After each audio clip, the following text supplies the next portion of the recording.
Three, two, one.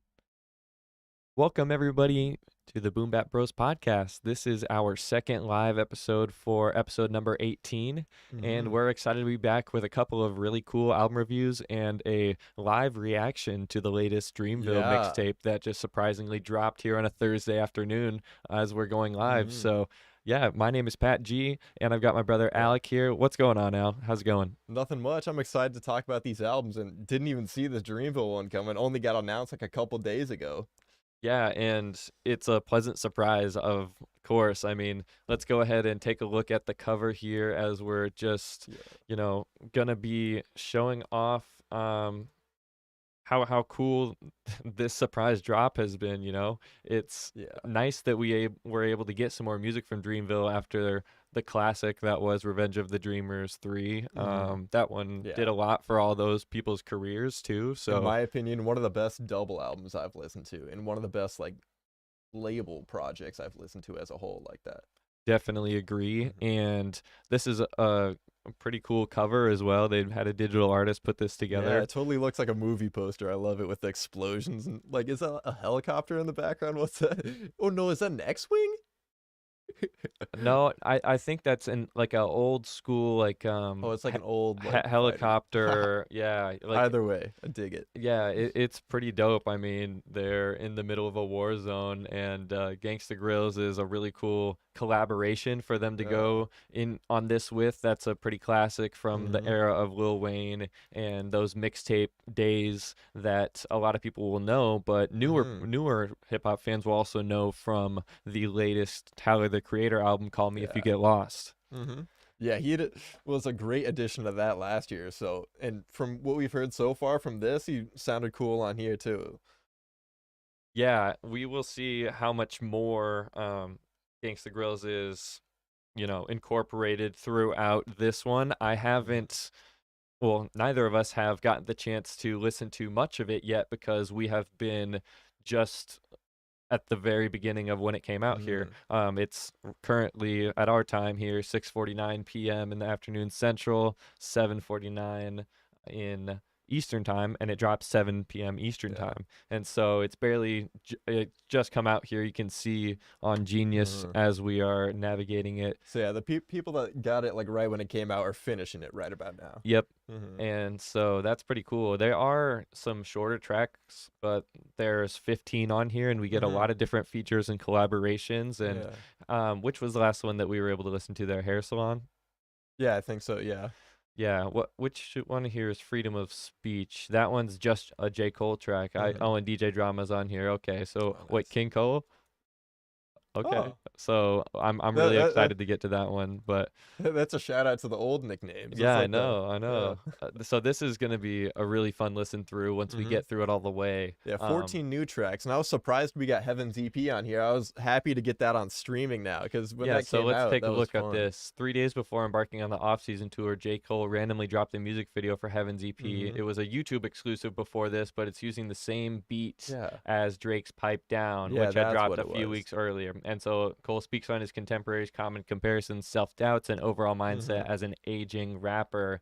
And that's really nice to have, the stamp of approval also by Drake. Yeah. Being like, yeah, you can clear use in this the beat. future, Yeah, yeah. He's like, yeah, you can use that for Yeah, sure. they say that two kings cannot coexist. They can, Uh-huh. at least now.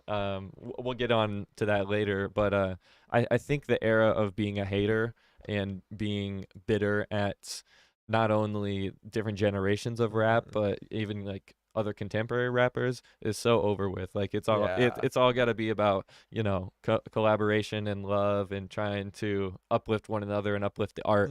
And I think that's what Dreamville is doing here as Yeah. well. So I'm not going to go too far into depth on this. I don't know how much you want to talk about, Alec. I was writing my notes frantically for our album reviews as we were listening to this first half, so I was like I half don't know. listening. So far, I thought, like with what we heard so far, I was surprised to see Sheck West on there. I was like, oh hey, the Mo Bamba guy. I guess he still makes music. And then, bro, 2 Chainz on there, he killed it. But other than that, Yep. other than that, and the track with Luke, Cause, and Omen, I think starting five, I think Mm-hmm. that's my favorite so far that we Well, listened to. Lifestyle with Boz as well. Boz's That was part really was and really dope. ASAP Ferg, like Yep. those two coming together after Boca Raton, Yeah. like yeah, those two together work like they have different styles, but they work really good together. So another cool track from those guys. Yeah, so definitely once this podcast is over, of course, go and Mhm. listen to that album. We will be as well, and this will be something that I'm so surprised that we got, and I'm just Yeah. grateful that I get to put this in the rotation now too. I know. I Um, totally like before they announced it. What I was anticipating was the fall off sometime coming later this year, but having this out of nowhere, I'm so happy. yeah, can't Yeah. complain, right? Hmm.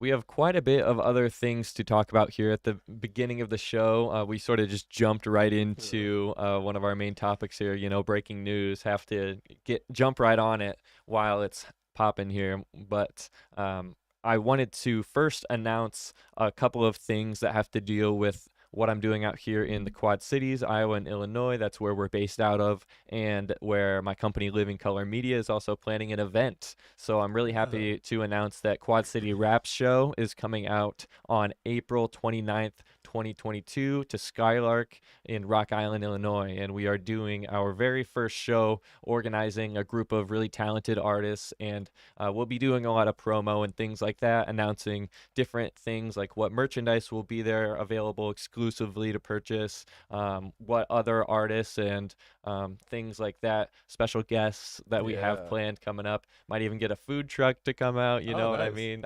There's a lot of cool things that we are working on as this is coming up next month. Yeah. So I'm gonna go ahead and show you what it looks like on our website here, and this is livingcolor.media. You will find this is where everything lives, from the podcast to my music to the events that we're planning and the services that we offer. So go ahead and scroll down on the main page. You're going to find our events, and you'll see the Boom Bap Bros podcast that we didn't quite get started at 6. We planned for 6:30 so we could listen to the album that Dreamville dropped a little bit beforehand, Mhm. but we had to give that as much a listen as we could. But Yeah. that is today here on March 31st, 2022. And then next week, I actually have a performance at the East Side Pop-Up Party. So Oh, you'll nice. you'll find the details and everything for that on this event page, as well as my social media as things are getting closer. You can find me at PatG563 all over social media. And then what's really fun to announce today that I really have had to keep under wraps for quite a Yeah. while as it's been approaching here. But my album, Along the Way, is going to be coming out on April 22nd, 2022.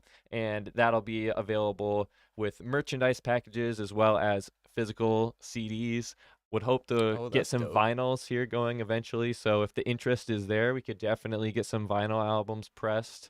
And it'll also be on all major streaming services and YouTube. So definitely go to my Pat G Music YouTube channel or follow me at PatG563, and you will find everything that you need to know relating to that album as it's coming up here. Dope. I And cannot wait to hear that whole thing. I've heard like maybe 3, 4 tracks out of that whole like 12, and I am really excited to see how that turns out. so I'm going to be previewing it here on the 7th next week, just a week from today. I'm going to be doing some tracks from there. I have a 20-minute set opening up the East Side Pop-Up Party night. So that'll be a fun way to perform some of those tracks for the first time, and introduce a lot of my sound to the area and just get some feedback. And Mhm. yeah, I'm really excited. I was mixing some stuff last night.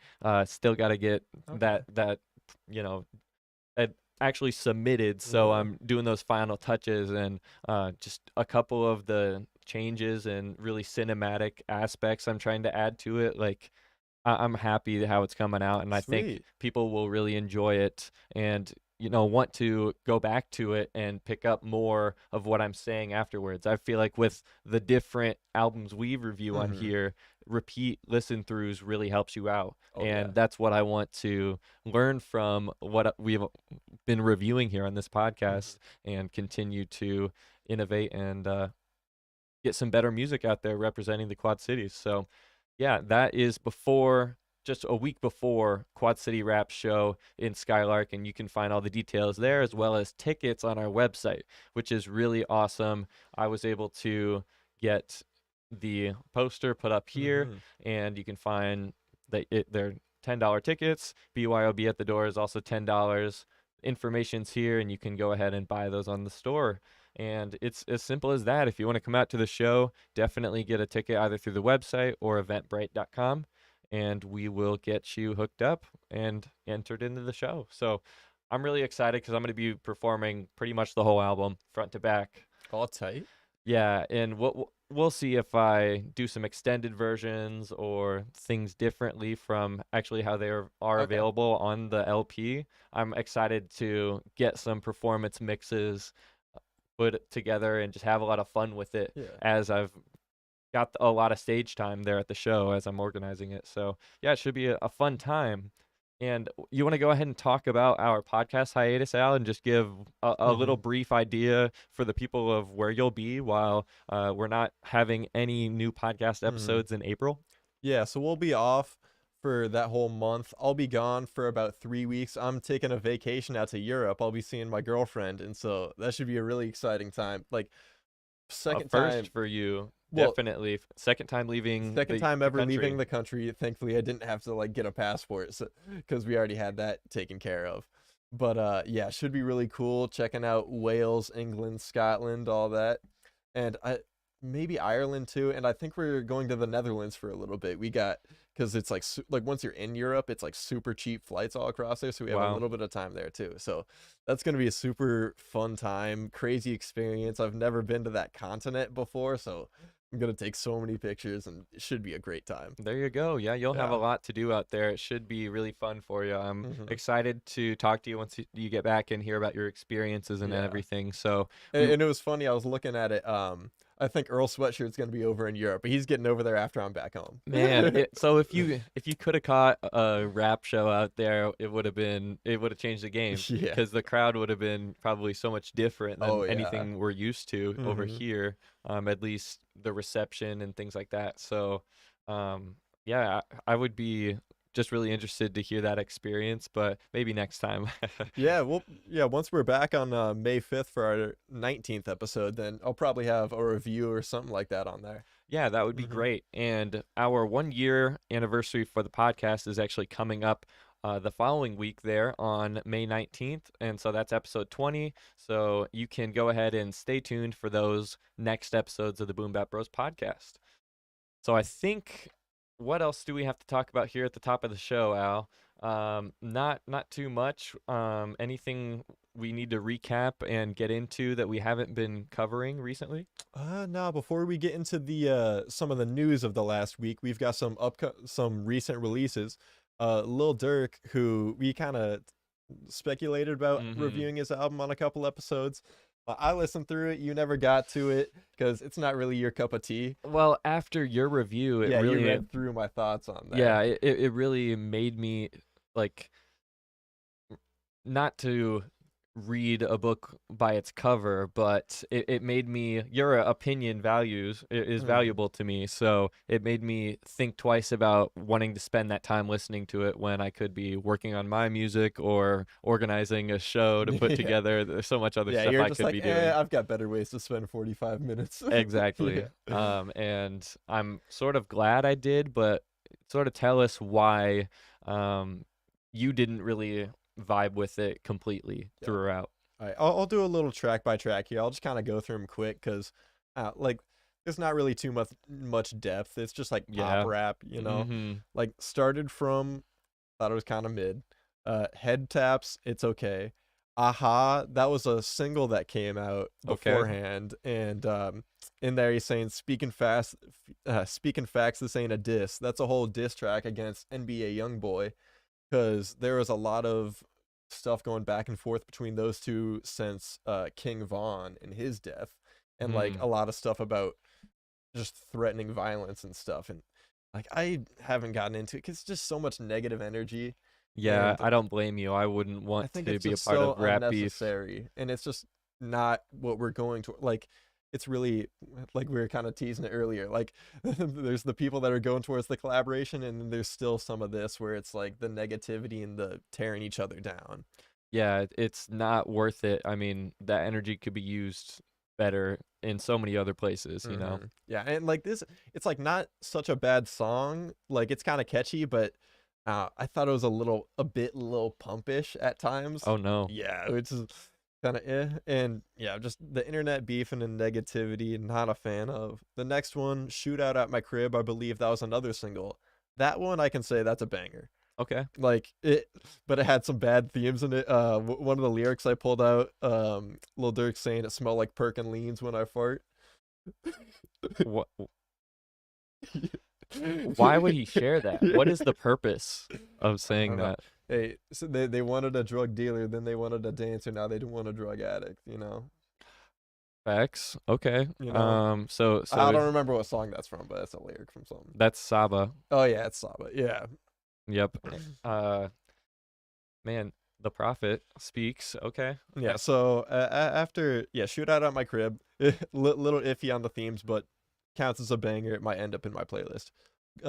Golden Child is kind of catchy. No Interviews. Dude, it at this point in the album, I was just like, dude, stop doing perks. Because he just raps about perks so much. It's like, sir, like, you're addicted. Like, Why, I just want to get Dirk some help. Like, come on, man. why would he just And it's like glorifying it. Like there's some people where they like kind of the Mac Miller lane of things where he's like real about his addiction and or doesn't even glorify it. hiding that behind some lyrical ability there? Mhm. You know, using it as Yeah, a like metaphor. doing it in like a nuanced way. Mhm. With him, it's just like kind of straight up, and yeah, just not a fan of it. But Petty 2 with Feature, I thought this one was solid. I thought those two were pretty good together. Yeah, another perk line. These hoes be popping Plan B like they perks. And so that one was kind of funny of a line, but like I thought that was all right. But yeah, the themes not too crazy about. Barbarian, I thought it was solid, not too deep. What Happened to Virgil? I think that might be with Gunna. I think that might be my favorite off here. Okay. Like, it was a solid beat, solid flow, and I think that'll end up on the playlist. So Okay, I I hope like so. that one, and Shootout at My Crib might be like my top two. Awesome. Grow Up, Keep It on Speaker. He actually had some self-awareness on here, and which was kind of cool. Some growth. I liked this song. And it had a really cool beat switch, but like the first half is good, but then the song just gets weirder and weirder, and it kind of ruins itself. Like Oh it starts no. out good, and it just like devolves in a way that I wasn't a fan of. And then next, Smoking and Thinking, it was all right. Block List, I hate that song. It's just all internet rapping, and it's just really annoying and boring to me. It's like I don't want to listen to an album to remind me that Twitter exists. Ugh. Like it's just annoying to me. Um, Tacky. yeah, It's gonna be out of date and it's just yeah, so quick. it's superficial. Right. Yeah. It's just how I think you're describing it so far as it's just throw away. Like it is not anything that is going to be held in regard very long from now, you know? Yeah, no, I was not a fan of that song. But next up, Differences with Summer Walker. Summer Walker really saved it. Yeah, I Because would after assume. after Blacklist, I was like in such a bad mood. But then Summer Walker was like the best thing I had heard, like in the whole album. I was like, oh my gosh, your voice is so beautiful. This is amazing. Like, oh, music. Right. Where has this been all my life? Yeah. And then Federal Nightmares. Yeah, no, it sucks. But and then he has some line in here that like, did he get touched? I thought you might have to check the Genius out, but like that was my takeaway from it. I was like, oh, this song sucks. On And then I was Federal like listening to Nightmares? it, and I was like, wait, did he get touched? It's a very short song. Yeah.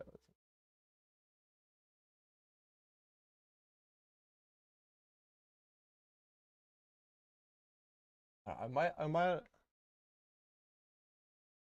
Oh, Oh no, there's more. okay, so they're just very short verses.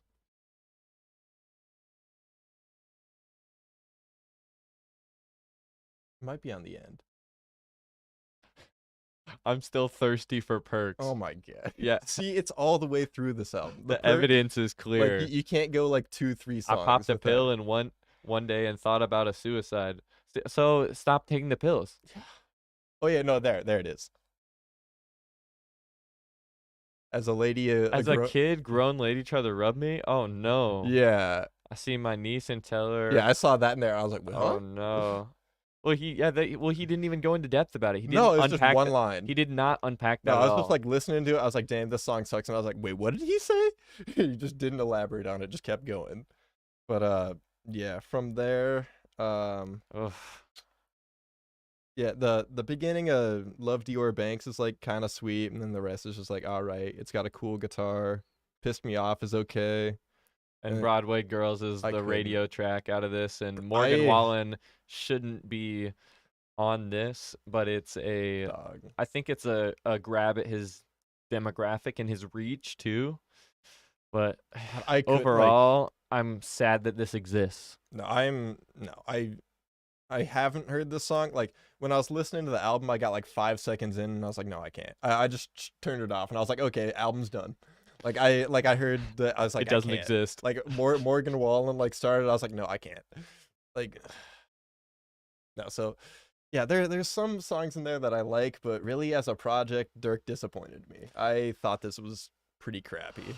I'm sorry to hear that. I obviously want Midwest-based I rappers and know, like especially Chicago rappers, as we're yeah. so close to Chicago here, Like he's to definitely one of the succeed. guys that I've like rooted for among like that lane. You know, because like there's a lot of features of his where he like kills it, and I love it when he comes in on a song. But his own project here, I was unimpressed. Yeah, Lil Durk, step it up, man. Yeah, One, and don't feature some white dude that said the N word on your song. Don't do it. Like I know that collaboration might have happened beforehand. Just don't include it on the album. Like come on. fair. Well, how else is he gonna up the streams for the project if he doesn't Yeah, get that big yeah. single? Yeah, but dude, he already had Aha and Shoot Out at My Crib. Like those ones were better than this. I'm not gonna disagree. I really don't want Broadway Girls to exist, and I'm sad that it does. Hopefully, I'm gonna forget that it does. One thing Uh, that I will not be forgetting anytime soon, and is one of the projects we're going to be reviewing today, actually mhm, dropped on the 22nd of March here, and it was Phife Dawg's Forever album, and that is going to be explored in more depth later in the show, mhm. and it'll be the first one that we'll be getting into before we talk about Denzel Curry's album, which actually dropped that Friday on March 25th, so that was last week, alongside Buddy Super Ghetto, which is another one that I still haven't had a chance to check out Mhm. yet. Same with Coffee Gifted and Tyler the Creator and Nigo's couple of tracks on the So I Know Nigo yeah, album. That so do you know the whole story behind this album? I don't know the story behind that specifically. Like when I saw it come out, I looked it up who it is. So he's the Bape guy. Yeah, so he is a Japanese fashion Yeah, designer, DJ, and record producer and entrepreneur known as Nigo. It's the streetwear icon's first music release in nearly 2 decades. yeah. So this is only his second project where he is sort of a DJ Khaled type, or I mean, Well, I think he's actually making the beats. well, okay, okay. So fair, fair, very Because fair. he's got the whole like Teriyaki Boys, like that's his Mm-hmm. group that he's a part of.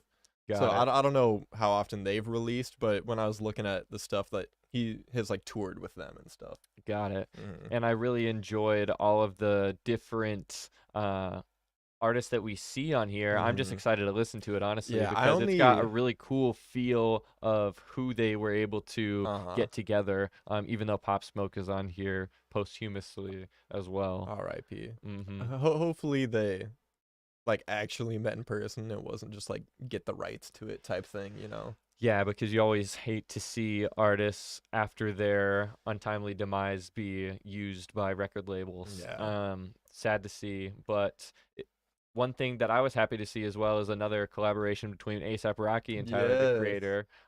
So that's it even says Lost and Found Freestyle Hmm. 2019. So it's from Yeah. back when they were hanging out a lot and Yeah, things and like that. Tyler tweeted that one out. He was like, "Actually, I think that one might have been from 2018." I thought it was funny. Just to correct the record for Yeah, some people there. So yeah. this But- one, yeah, I'm looking And forward to I listening like to. the cover art, and it was a cool thing that he did on Instagram where it was like the birds flying and stuff. Yeah, and this is just a nice way to come back into the Mhm. scene. You get a lot of different artists like Kid Cudi's on here, Yeah, Pharrell Williams, ASAP multiple Ferg, Pusha Pusha T. T, Lil Uzi Vert, Tyler the Creator, obviously So Pharrell yeah, Williams, Gunna, um, Clips is on here, ASAP Rocky. Yeah, yeah, there's a lot to listen to, and I'm mhm, excited to once I get the chance to. yeah. When we do these album reviews, it's like sometimes if it's a stacked week, I have to come back to a Yeah. couple of them. So that's sort of the same Yeah, I'm circumstance excited here. to listen to the rest of that. I only heard the two Tyler tracks on there, and Hmm. I love both of those. But yeah, I got to go through and get with the rest of the beef in that. Yeah, we will have to see all of the meat once we get a chance to. Hmm. And that was last Friday's releases, but this Friday, well, actually not quite this Friday, but on the 28th, that was earlier this week on, what day was it? On Monday, we got a new song from Vince Staples, Yeah. who is just off of last year's self-titled album, as well as Magic with DJ Mustard, Hmm. another really great song he put out recently. And Rose Street is actually the second single from what is RPBMH, because he Yeah. just announced this, Yeah, right? Ramona Park broke my heart. That's gonna be the name of his upcoming album, and I linked in here. There, he actually just a couple weeks ago gave an interview on Hot 97 with Rosenberg that I hadn't seen until today. I was just looking at YouTube, came across it, Right. and it's a really cool interview. And some of the stuff he said on there about Ramona Park broke my heart got me really excited. Talking about Okay. how like this is like kind of how a lot of his work coming up to this has been like an anthology, Mm-hmm. and how this is like taking a new step, and Hmm. how when he like presented it to the record like people that they were like shocked. So I'm really surprised to hear what he's got to come out of this. And he said it was like 16 tracks. uh, Wow. yeah, which is A longer track listing than he's had in quite a yeah, he while. said it was like his most complete body of work he's put together. Oh my gosh. So the short rollout surprises me Mhm. then, hearing that at least. Yeah.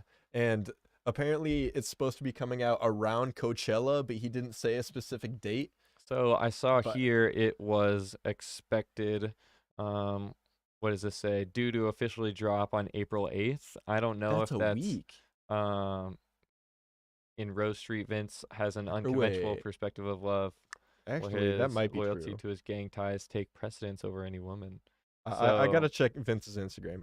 yeah, so He it might have says put that on there. here as well, expected April 8th, 2022. There's only this cover image, and then obviously you also have Magic with Oh DJ yeah, Mustard. I hope that track's on there too. I yeah. No, really hope so. 8 hours ago he put it up saying, "Oh, he putting out some of the merch now." But yeah, April 8th. So next week we've got new Vince already. Let's go. So, Oh. man, I feel like our podcast back is just gonna be so much to catch up on. Hmm. We'll see how much else is on the way for April. I mean, obviously we're gonna have my album to talk about in a whole segment on one of these podcast episodes, Hmm. as well as the new Vince Staples, Ramona Park broke my heart, obviously, and we really need to dissect the D-Day album once we get a Oh chance. yeah, Um, that probably next episode. yeah, I'm that pretty confident that's gonna be one of them. Yep, Yeah. that's what we've got to do for sure. And a couple other ones just to look forward to and keep on your radar. Also on April 8th, we have 504's Bible, and I'm that's, excited for that. yeah, that's a heavy collaboration, and I believe it's executive produced by Kanye. Okay. And so take a look at the album cover. That was Oh, he's got a just, Nas feature? Oh, that's a cool cover yeah, too. that's a pretty cool cover. Let's see. I don't know if any of this track listing is official. Official. Yeah, this all looks like a combination of Oh yeah, so we don't unreleased know. stuff. So we don't exactly know the track listing yet, but the date has been confirmed, and that can be something to look forward to, if Hmm. you're on that type of music. And yeah, I think it could be interesting. We'll see how it goes, Hmm. because his name has been coming up a lot more recently. Yeah, over the past year, he's been really hot. Yeah, Yeah. definitely. Along with someone else that I wanted to mention here, Red Hmm. Veil, who is just announced today as well that his next project, Learn to Swim, is coming out on 4/20, Okay. 2022. So that's just 2 days before my next project as well. So super excited for that. He's Yeah. got it. And this album cover is really cool. Oh I yeah, it's all enjoy that. painted. Yeah, it's like an oil pastel. You can see the That's super canvas pretty. lines on there as well. Yeah, yeah, I'm excited to. I need to listen to his first project too, Mm-hmm. because he's one that all over my Twitter feed, everyone's talking about how much they love Red Veil, like when he was coming out, and I don't know. I'm a bit kind of that type where I see a bunch of people talking about someone, I don't go for it. But A little skeptical. yeah, but from what I've heard, he seems to be like a really good lyricist, so I need to check his stuff out.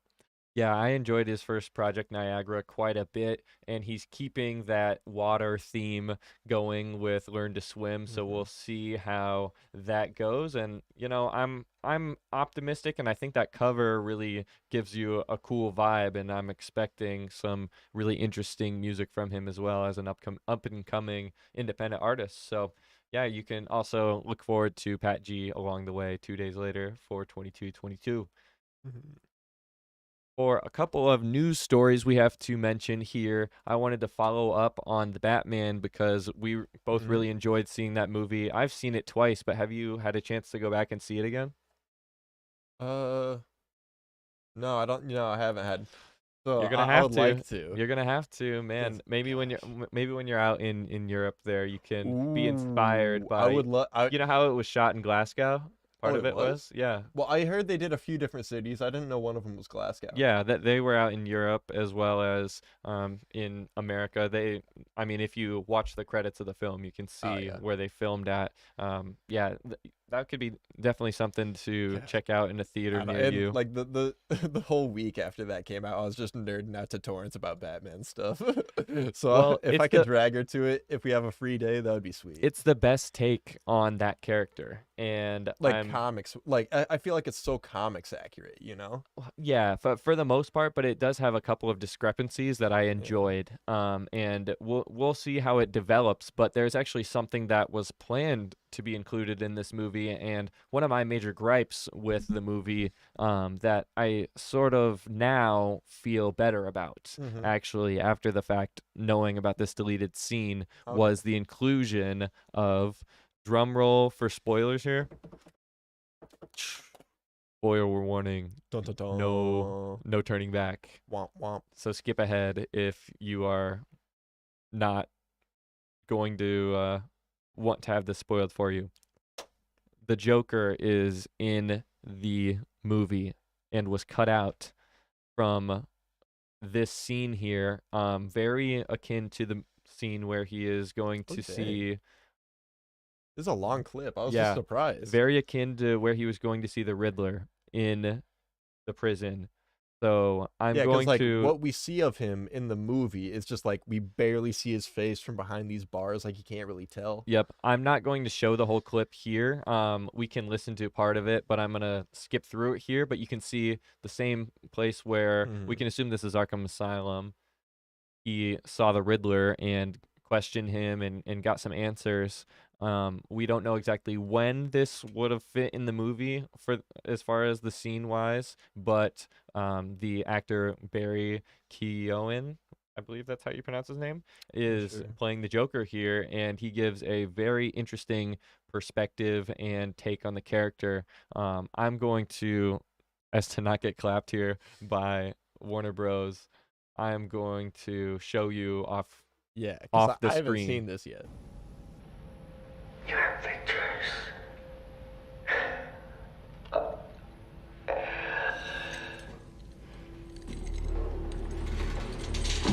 So you see his head here. I'm gonna now Right. show it. He's pretty like Yeah, it looks like scarred he's like and ripping his hair out or something, or like burned or something. yeah, that there's a combination of scars and his face is also just totally ripped apart. And you'll have to actually go back and listen to this. I'm not going to play too much of it just for risk of getting this live stream taken down. Hmm. We want to keep going here and talking about the different things that we have to talk about later in this episode, but I wanted to follow back up on this. So I'm going to take it off screen here and show you a little bit more here, Alec, if Twitter will actually load. Oh You yeah. gotta love Twitter video because it's one of the best social media platforms and it does text great. But if you try and play a video, the lag time and their player is just not as Yeah. good as a lot of other Well, ones. it annoys me on their GIFs how they're like you can't copy a GIF from Twitter and put it anywhere else since it's technically like a video. It's weird. Oh, that's Yeah. very weird. Mhm. He's a nobody. Wants to be somebody. The mayor, the commissioner. Yeah. He's got ambition. You think his motive is political? Oh, no.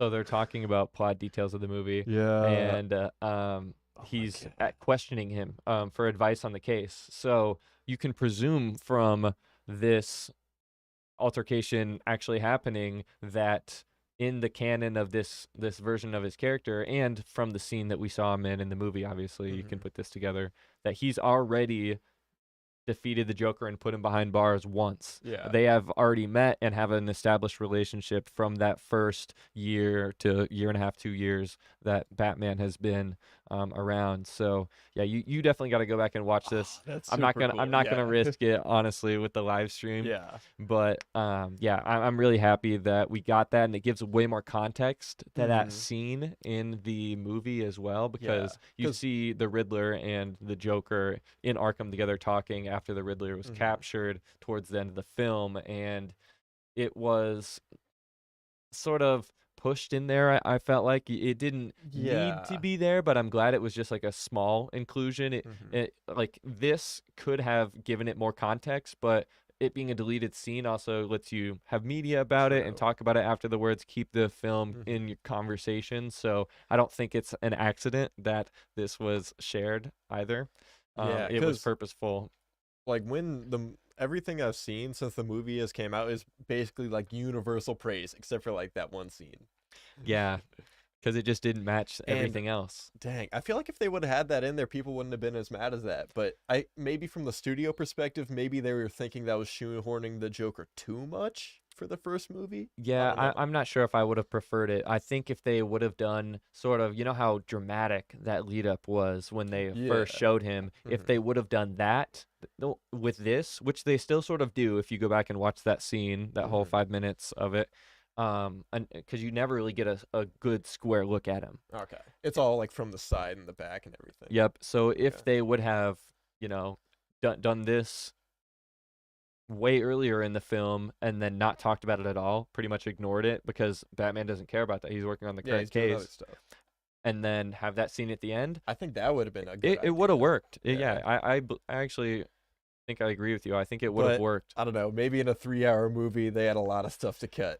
Exactly. know? I'm sure that's not the only deleted scene there. Mhm. But yeah, I'm gonna go back and see the Batman again pretty soon here, and I'm just excited that we have this take on the character to build on from here on out. So shout out Matt Reeves, shout out Robert Pattinson, shout out Zoe Kravitz. Zoe Kravitz as well, as because I stand in solidarity with Zoe Kravitz after everything that's happened this week. You probably haven't heard. No, I'm out of the loop. I've been off Twitter.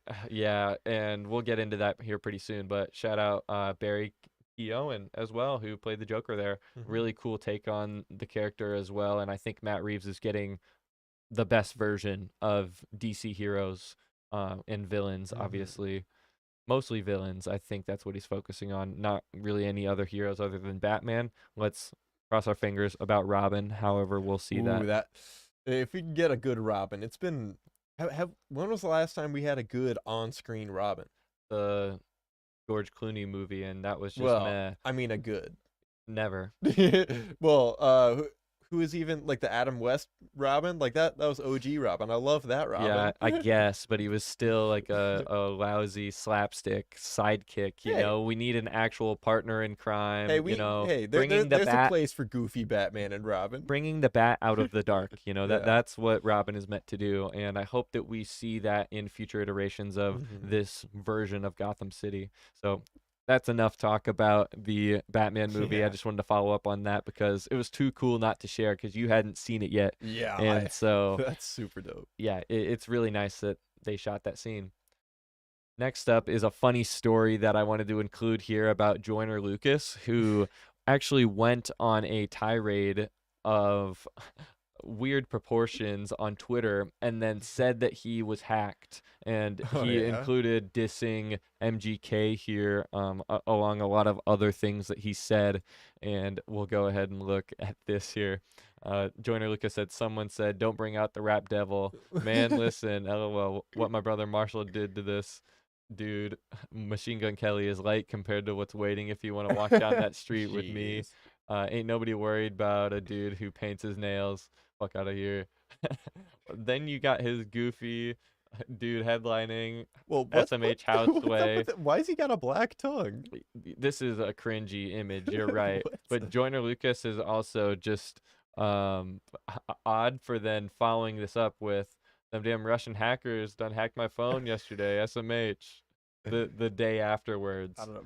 Both the people involved in this are goofy. Well, and Joyner Lucas had said some other questionable stuff lately about, oh man, like pretty much being envious of other rappers headlining, including MGK. And I wouldn't call him a rapper, obviously, but he's just envious he's like a rock singer. He's envious that he's not getting placements, and that greed and things are leading him to also now start lying about getting hacked and all sorts of stuff. So I hope Joyner Lucas can get his head on straight and just leave MGK in the cringe space where he belongs. In irrelevancy.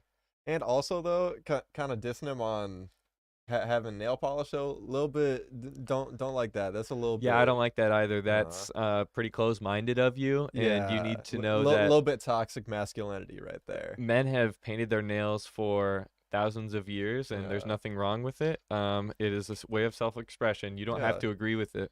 Like, what's that got to do with you? Like, if he's headlining and you're not, that says more about you. Like, that's how I wanted to frame it there. He was definitely envious and jealous, and I don't know how that justifies his lying there as well. I don't know. He just sounds like he's not in the right mindset right now. Hopefully he gets that straightened out. We'll see. A lot of people were calling into question his whole career now that he's done some cringe recently. I mean, that's sort of what Twitter's best for, that cancellation. But it's really accountability. But a lot of it is very finely detailed, like looking at every piece of someone's past, nitpicking it. And there's a thin line to walk there. And the hive mind of the internet is good at doing that, especially on the Bird app. And now coming up here, now we've got the big news. And this went wild on Twitter as well. This went wild everywhere. This past Sunday night, where we saw something that I didn't believe was real after it happened. I was busy at the time doing a show Sunday night. I did an open mic night, and it went well. I was working on homework. I saw the notification. I was minding my own business off my phone and just not worried about what was happening at the Oscars, where an altercation between Will Smith and Chris Rock happened that I'm sure you're familiar with if you're anyone that's been on the internet, and if you're watching this show, that's obviously you.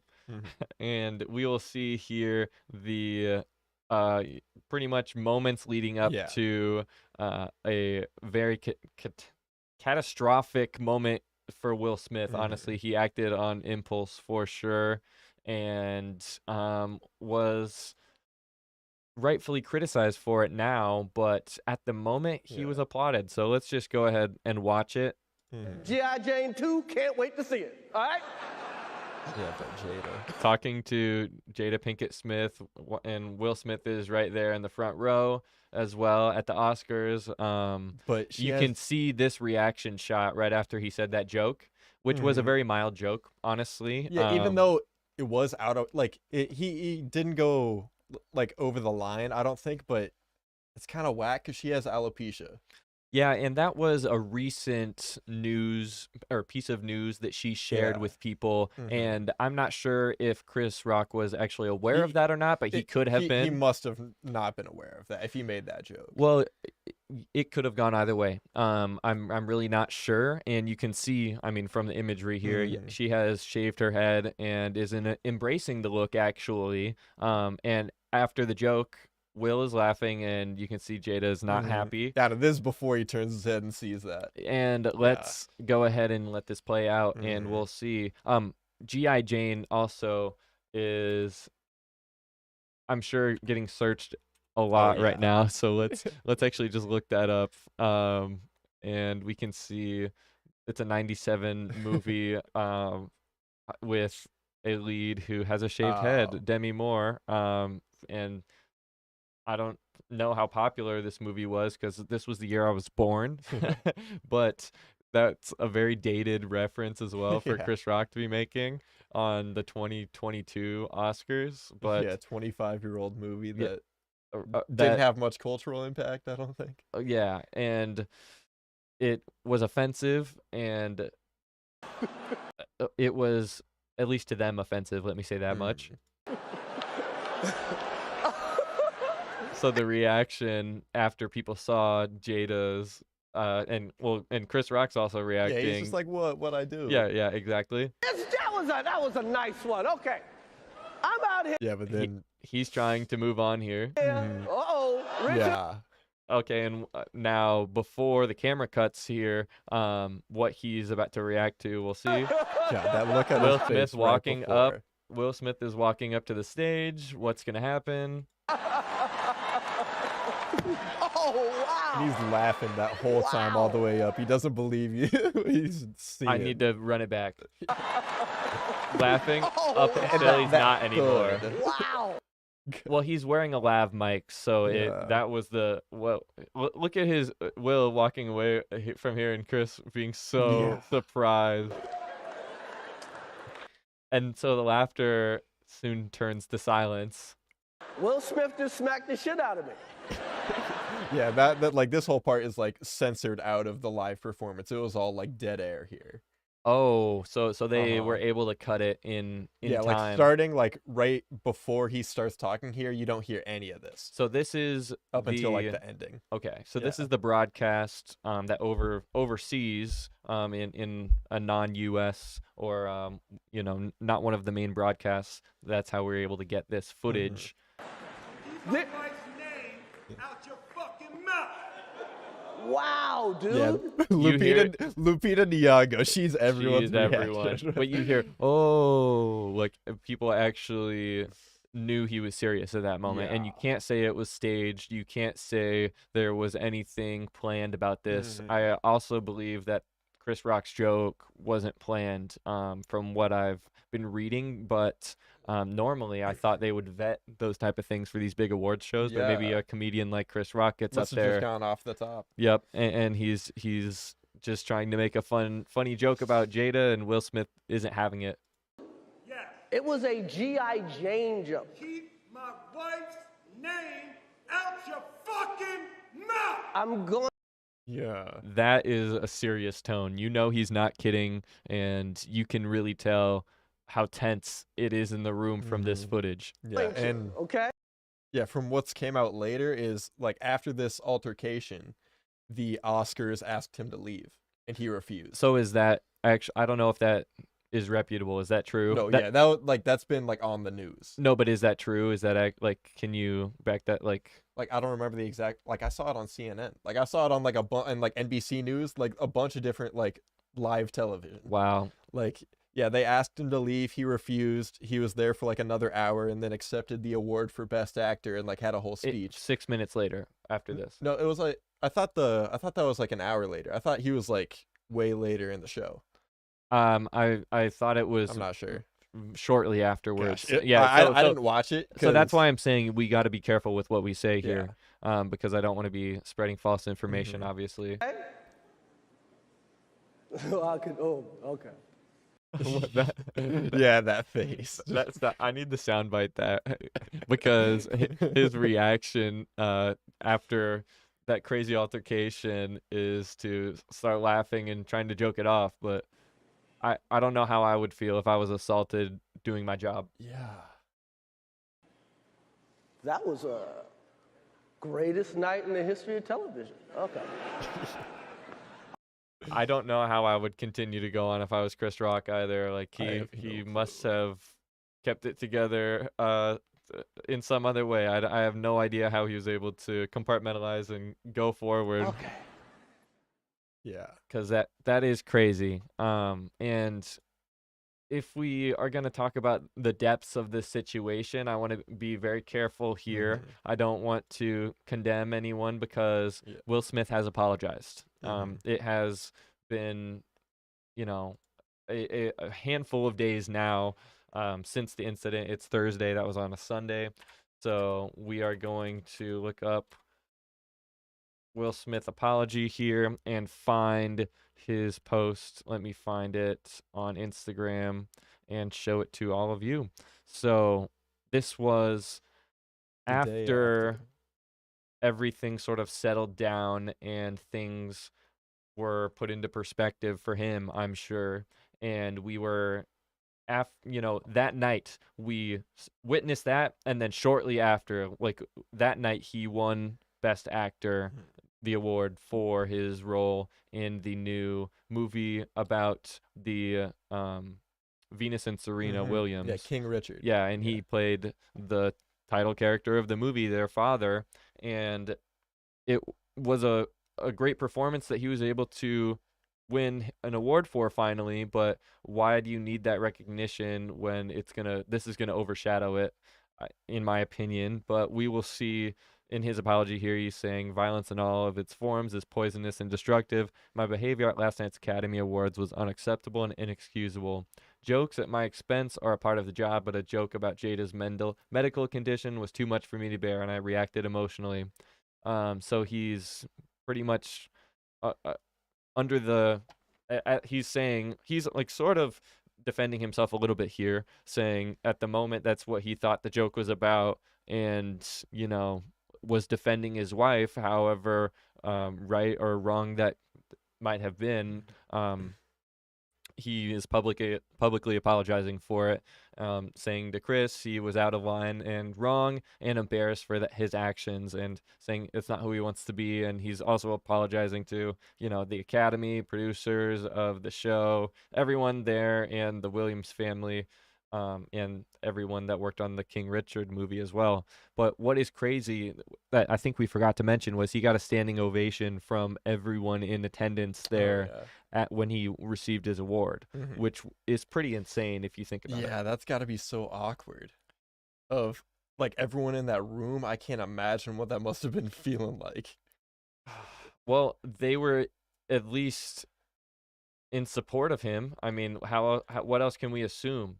I Um, I don't know. Maybe maybe not everyone, maybe obviously, it's but I could see it the type of thing where you're in that sort of situation, like you don't know what to do other than I guess I'll clap for it. Like the show goes on, right? yeah, yeah.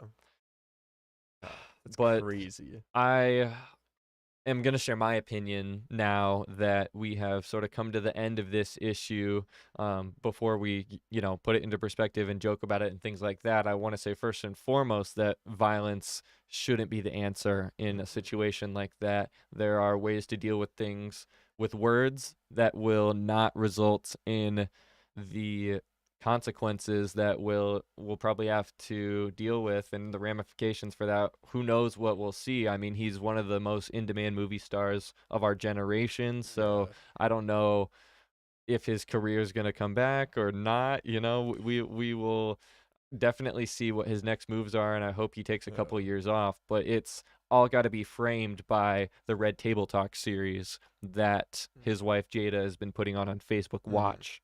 And so it's a Facebook Watch show that has pretty much aired all of the dirty laundry of Yeah. their entanglement, if you're not Oh familiar. my gosh. And the Yeah, that was what I first started. Like as soon as I saw this, that was the first thing that came to my mind. Yeah, and the Will Smith biography that he wrote himself came out last year. It was a best-selling novel. It also spoke a lot about being jealous of Tupac and Jada's Yeah, I relationship was in the just reading past. about that recently. I didn't even know about that until like after this came out. Yeah, he was jealous about their relationship, and he also talked about a lot of things that we probably didn't need to know about his life, and I think the Red Table Talk as well. He sort of went from being one of the most revered and respected actors of his generation to having all of his dirty laundry and personal life Yeah. aired out about their open Mhm. relationship and things that he probably would like to have another way if he could, but it's just um yeah, it's sad to see a Mhm. legend and with some great movies, Men in Black, the Bad Boys series. He's done so many great movies over the Oh years, The yeah. Pursuit of Happiness, and I'm sad that he resorted to violence in this instance, and he's apologized for that. So I'm not gonna Yeah. hold it on him too much there. Mhm. But I do think the aspect of defending someone that you so tenderly love, Mhm. and is your partner, I respect that to a degree, but I don't think violence is the answer. Yeah. Like I definitely see where you're coming from this. Like I think Chris was like I think that joke was kind of out of pocket. Like I don't think he should have said that, but I do not think it warranted the response that it got. And like if Will Smith, that's his reaction to this, where was this energy at when August Alsina was like getting with his wife? Like where did that like I just don't see how it lines up. I'm like I think this kind of got was it out of the order. moment where he could defend her Mm-hmm. and express that toxic masculinity. Well, the jokes I was seeing was like it came into his mind, what would Tupac do? Man, Like it's all back to the jealousy. there's so many jokes about this online, like these couple that I wanted to share. Obviously, people are gonna talk about rap bars, and so this is Yeah. them emulating different styles. When will they see Jermaine is king and I am legend? Except I will not act with violence if someone mess with my G. That's whack. Yeah, well, like you can tell these are Yeah. badly written, but Yeah. they're obviously Yes. parody bars, No, right? this one's funny. I'm pissed off for saying like Chris when he got rocked by Deadshot for a joke about hair loss on Eminem, Yeah. and then Drake, rock like Chris, I will. Okay, that one was honestly something I could hear Drake saying Oh, 100%. easily. No, this one's actually pretty good. I And like this the one's push one. talking about Pusha T, selling the smack like Will Smith, rocks like Chris, some in a bag, others on my wrist. Ooh, See, that's actually hot. that's a good flip. Yeah. That's a pretty good flip that I enjoyed. But Shout people, out to Dr. Chaos, the producer on yep. Twitter. But people were memeing this and joking about it and putting Jada and Will in their mouths way more than they would have Oh, if yeah. it would have been resolved a different way. I feel like it could have had a good impact and would have defended her just as well if he either went up and just like put his arm around Chris and said like, she has alopecia. I really don't appreciate that. Or Yeah. so like even waited until his acceptance speech or another moment when he was able to do that, because it looked so out of character as well because he was laughing at it, and then once he saw her Yeah. reaction and pretty much formed that context in his mind of, oh, she has alopecia, this is her condition, that wasn't funny actually, when Chris Rock may not have even meant it that way. We don't know if he even knew about that condition. It's a new thing that she's shared recently. And it's, I think, just hard to defend Will. A lot Yeah. of It's the just a lot of the comedy community has been defending Chris, obviously, and I feel like as a young person, I'm also putting myself up on a hill to die here a little bit because most of what I've seen has been younger people defending Will, and there were even some polls about it oh yeah. online that I was able to take a look at, and yeah, it is pretty scary that someone can get assaulted as they're presenting at an award show that they're hired to Yeah. do, and the person doesn't get kicked out. They are applauded and can go along with their business until they have to make a public apology for the backlash a day afterwards, Yeah, it's just really a bizarre situation. And who else could have done that and gotten away with it? If Maybe it Denzel Washington, maybe? I don't know. Like, you gotta be Bruce Willis? Could he do that? I don't know. if it Like, was a different presenter, would Will have gone up and done that?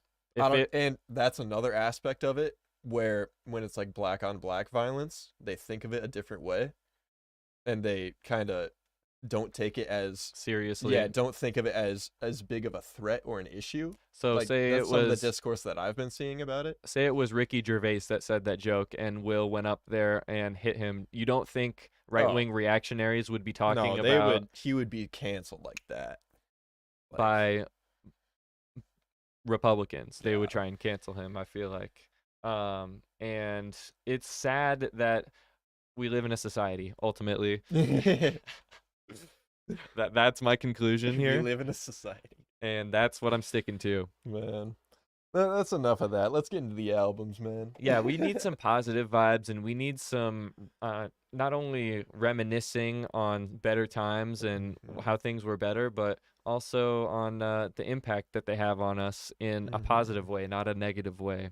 And I wanted to give that introduction to Phife Dawg's Forever album, which is a posthumous release. Rest in peace, Phife Dawg, one of the legendary members of A Tribe Called Quest.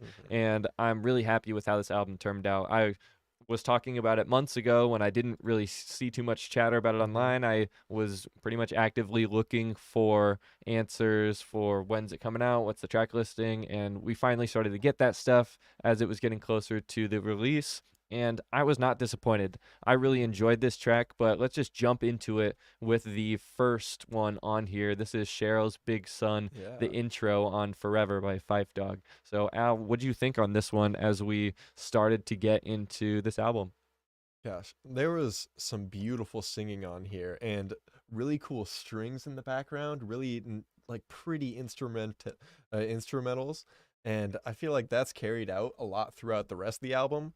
Like along with Phife, there's a lot of amazing singers. Like there's some rappers on here too, but I feel like the singing is just like very pretty and like a lot of cool strings, a lot of cool, not on this track, but other ones later on, a lot of cool pianos. And it really, I don't know, it's beautiful. Like it's a great tribute to his life, and you can tell that it was very tastefully done by his mother's involvement with the project, not just on a back end creative, but also on a actual, managing and working on the music as well. She has a spoken word piece later in the track listing, and like so one of the highlights of the album, I'd say. Yeah, but this intro is from what seems to be a home video, and we obviously get the audio of where they're talking, and it's a pretty cool way to chop it up too before we get into the first track on here, or number 2, but the first actual song is Only a Coward. And I thought this was a pretty good intro, produced by Ninth Wonder, who is amazing producer, classic. Been around the block a couple times. Yep, and I forgot to mention, speaking of Ninth Wonder, the Little Brother documentary was actually announced recently. Oh my gosh, we have some visitors we have a on special set. guest. Right as we're getting into our album review. You go. Okay, we have a special guest. Her name is Luna. She's a puppy. And she is adorable. And she is coming to see what we're up to recording this podcast here. And we also have my lovely girlfriend, Amelia, here. Let's go ahead and give her a round of applause. Are you going to come on the camera? Thank you, Amelia. Okay. She's a little camera shy today, I guess. Hello, Luna. Luna, on the other hand, not camera shy. Luna is not camera shy, and she wants to see what we're up to over here. But Luna's my dog, if you couldn't tell, and she is a sweetheart, and just wants to see what we're up to here on the podcast. I don't know. Maybe we were saying Phife Dawg. She thought we were calling her. Oh, yeah. Goofy dog. So, Amelia, we're just going to get on with the album review. If you could come back in like 20 minutes. Yeah, so before we order our dinner, let's get through this first album, and then once we're done with it, how about you come back? Because it's going to be cold by the time we're done reviewing here. We got to plan our time appropriately. We started later than we were anticipating. So will we see Luna later? Will Luna make another appearance? You're ditching us. Disrespect. The disrespect is real. Will you leave us the menu and then we can text you what we want? Will you leave us the menu and we can text you what we want? We getting this dinner ready. This dinner order. Thank you. Podcasters, they're just like us. Leave that over there. Oh yeah. Bye, Luna. Anyways, Bye, Amelia. back to the album. Only a Coward. Yeah, we're getting interrupted, man. I'm needing some dinner, but I'm also needing some album reviews to get through this episode before we get there. And let's jump back into Phife Dawg's Only a Coward. I like this one. This was a good one to start off with. I thought I had a really cool, like, feel like happy beat. Yeah. And like we see, like, a lot of the themes on here are like picked up throughout the whole way. Like, Phife is really consistent, and it's got really cool storytelling in the last verse here. Yeah, I think you had some pretty good summarization with your notes there. I really enjoyed this one, and Phife's giving you a cool type of flow over it. I like that intro, da da da da da da, and you can hear his signature voice. You know, he's got a style that's unmatchable, I feel like, and it's super cool how, if you're not used to getting full verses from him coming from Tribe albums, Yeah, because they go back and forth so much. yeah, you get to hear a lot of his perspective and more detailed bars here, and he doesn't pull any punches, talking about a lot of different things here, and obviously Only a Coward is alluding to you know, the type of people that he's talking to in the verses, and I really enjoyed this one as it's track number 2, and it's a pretty cool transition into the next track as well, Fallback, featuring Rhapsody and Renee Neufville. And this one, I need to tell you, I was excited to hear the verse from Rhapsody on here because I love her music, and her delivery is so cool as well. And this one just made me fall in love with the album as soon as we got into it. I felt like I was already enjoying myself, and Phife Dawg kicks it off with his verse here, and he's talking about all his different cribs as well. Better yet, bring on the haters. I'm saying the more the merrier. Condos in DC, the Cheyenne and Y, mansion in the A as well as the Bay. Sublets in Trinidad. Can we take the kids to Disney? Whichever you desire. But first, enjoy Sydney. Microwave meals, man. My chess game real. Word do Emma real straight up. You know the deal. Countless vacations. Chick-fil-A nations. So I really It's just really this. just like what it's like to be a pretty much former rapper. Well, just living the life. Yeah, and he's comfortable, taking care of his kids. It's giving you his perspective post stardom, you could say, and he's his a family man. Commercial peak. And I really enjoyed this peek into his life here on Fallback. And Rhapsody is, what was that? I was gonna say was. Just made myself sad. Oh again. man, you're making me sad. Yeah. So yeah, rest in peace, Phife. I thought this was very tastefully done though, and all of the MCs that come on here are trying to respect his legacy as well, you know, and give you a really great verse to go onto the album. And so yeah, I thought Rhapsody delivered on here, and I love her bar on there. I think it's her bar. You ain't really a boss if you ain't employing your friends. Yeah, that one's some truth, and Rhapsody knows what's up. For sure. And like you said, the singing on here is great. Renee Neufville is the singer on the chorus here and sings the memories got me falling back. And it's really cool before Phife comes in with the last verse. And I thought it was funny. He said, perplexed like Scooby, laugh at their speech. Elated that they bringing home honors every week. For that, I'm not shocked as a parent. That's fly, but do it for yourself, baby girls, never I. So that's pretty good wisdom as well. You got to get those grades because you want to succeed, not because you're trying to impress someone else. So, yeah, it's pretty cool that we got this perspective from Phife on Fallback before we get an pretty much longer outro, including a bit of a conversation here. And so could you just describe what this sounded like? Yeah, so this is... Yeah, this is... I don't remember this one. At the outro of this track, I don't remember what this one was like. I don't know. This one was early on. I totally forgot. I just remember the main part of this song. Man, yeah, that's why I was asking you about it, because I didn't remember it too much off top. And the one after this, Nutshell Part 2. Mm-hmm.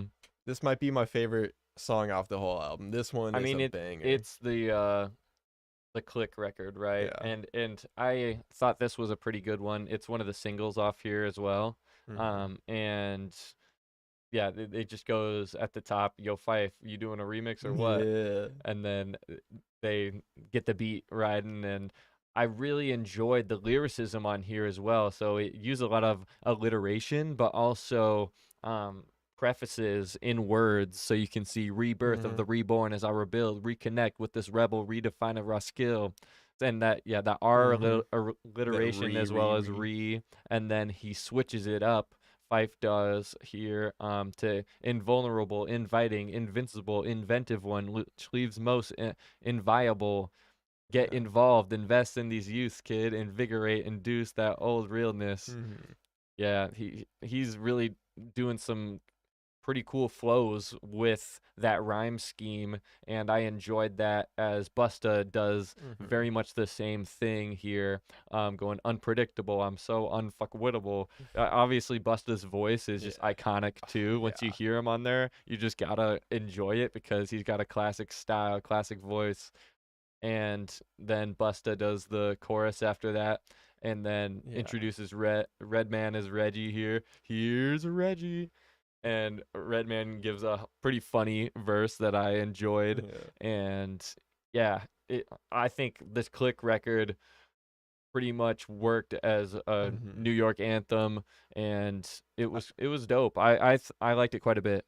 Yeah, and I love the concept of this, where each album is just putting on a lyrical exercise and being like, "Oh, here's all about me," and then ending it, and that's just me in a nutshell. Nutshell. Like, I thought it was a super cool concept with all those descriptive words. Yeah, and all 3 verses. Huge fan of everyone coming on there. That was one of the highlights, definitely, for me. Yeah, next we get a bit of a vibe switch with Sorry featuring V Rich, and I really enjoyed this beat as we first started getting into it, and you hear a voicemail as he's trying to call, and he says, "Word, it's like that," and it's sampling the "We're sorry, the person is unavailable right now," and I really like that sample as well. Phife Dawg is saying pretty much his love is not getting back to him, and he's messed it up, or something's gone awry, and 25 years together, rough times that got better, mad broke to mass cheddar, this was supposed to be forever. And that's also the name of the project as well. Like, this is a really good storytelling, and it's a really sweet, like, heartbreak track. And V Rich on the hook, he's got some silky pipes. He was singing like crazy. I agree. I really enjoyed how it came together, and for the second verse, we get more of him admitting to, he's not perfect, regressing on some young girl. Was it worth it? Damn, after my perfect situation, which doesn't lead to high tension, do I even have to mention? Sorry. So yeah, it's just tough for him to get his relationship back, and he's trying to apologize and fix things. And yeah, it's pretty cool that we get this type of track. He's very vulnerable and open about those types of struggles that he's going through on track 5, Sorry. And it's not a perspective that I'm used to getting from Phife, but I really welcome it. Yeah, it was really open, really vulnerable. I like that track a lot. And coming up is the Dear Dilla reprise featuring Q-Tip on here. This is a really cool one. I actually hadn't heard the original. Oh, you hadn't? I hadn't heard the original, only That's this crazy. version. How had you not heard that? There's a lot. Like, I've listened to the mainstream, the main 4 Tribe albums, but I haven't gotten even the newer one that was a few years ago. Was that one just Q-Tip? No. Or was that both of them? Because I didn't even get around to that one. Everyone was on there. What are you talking about? Yeah, that was the final Tribe album in 2016. I didn't even get around to that one. There's still a bunch of Nas albums I gotta listen to too. Yeah. Well, Q-Tip's solo career has been pretty It's been all right. Hmm. I wanted to say lackluster, but I enjoy a lot of his solo music. I obviously didn't live through it, so I'm playing catch up, obviously, as a Tribe fan as well. And Tribe is one of my favorite groups of all time, so Hmm. I'm definitely going to rep their music till I'm dead in the grave. I think that they've done a great service to hip hop and continue to here on this Forever album. I mean, as Fife is 1/3 of the Tribe, 1/4 of the Tribe. So yeah, I really enjoyed the Dear Dilla reprise, but I don't know if I liked it more than the original. The original is Hmm. really good, and that he put that out probably 10 years ago. Okay. It was at least 10 years ago because Dilla Yeah, he's died been gone a while. in yeah, Dilla died in the mid to late Hmm. 2000s. Sadly, rest in peace, Jay Dilla as well, and that's who he's addressing on this song. But then Q-Tip brings it back and says, on the chorus here, and y'all both left a mark because no one takes your place. Hmm. Yeah. Oh yeah. So he says at the beginning, it's not a day goes by that I don't think about you, dear Dilla. I keep my head to the sky because I know Fife's there too. So this singing also replaces some scratches from Okay. Dilla's catalog, and yeah, and like certain beats that are sampled in the chorus area of the original Mm. track. And this beat is obviously a different one as well, but both of the verses from Fife are still classic verses. I really enjoy both of these quite a bit, and I'm glad to see it on here. Hmm. And yeah, it's pretty sad that now both Jay Dilla and Phife Dawg have sadly passed away. They're no longer with us, and this reprise was really great tribute to both of them. Hmm. Yeah, I thought it really paid respect to the two. Next, we have track number 7, Wow Factory, featuring Maseo. And Hmm. I really like this one too. I mean, it's track 7, so I was already in it on this point. I was looking Hmm. forward to every track, and this might be one of my favorites. I don't know. It's between the lyricism that we get here talking about all of these different artists that he finds are amazing Yeah. and inspirational and all sorts of stuff. On the first verse is pretty much just Hmm. about music, and then on the second verse we get more music. But even at the end here, I like you said, the minds of Will Ferrell, Ben Stiller, hilarious. Fife Dog, Rasta Roots, homie Scorpio, Aquarius. What I was surprised by here, like, one of my notes on here, I was really surprised. I was like, it sounds really weird hearing Phife Dawg rap about Steph Curry and KD, because like whenever I hear Phife, I'm like, it's like old Tribe stuff from the '90s, and he's like Timeless. talking Well, about guys from like right now.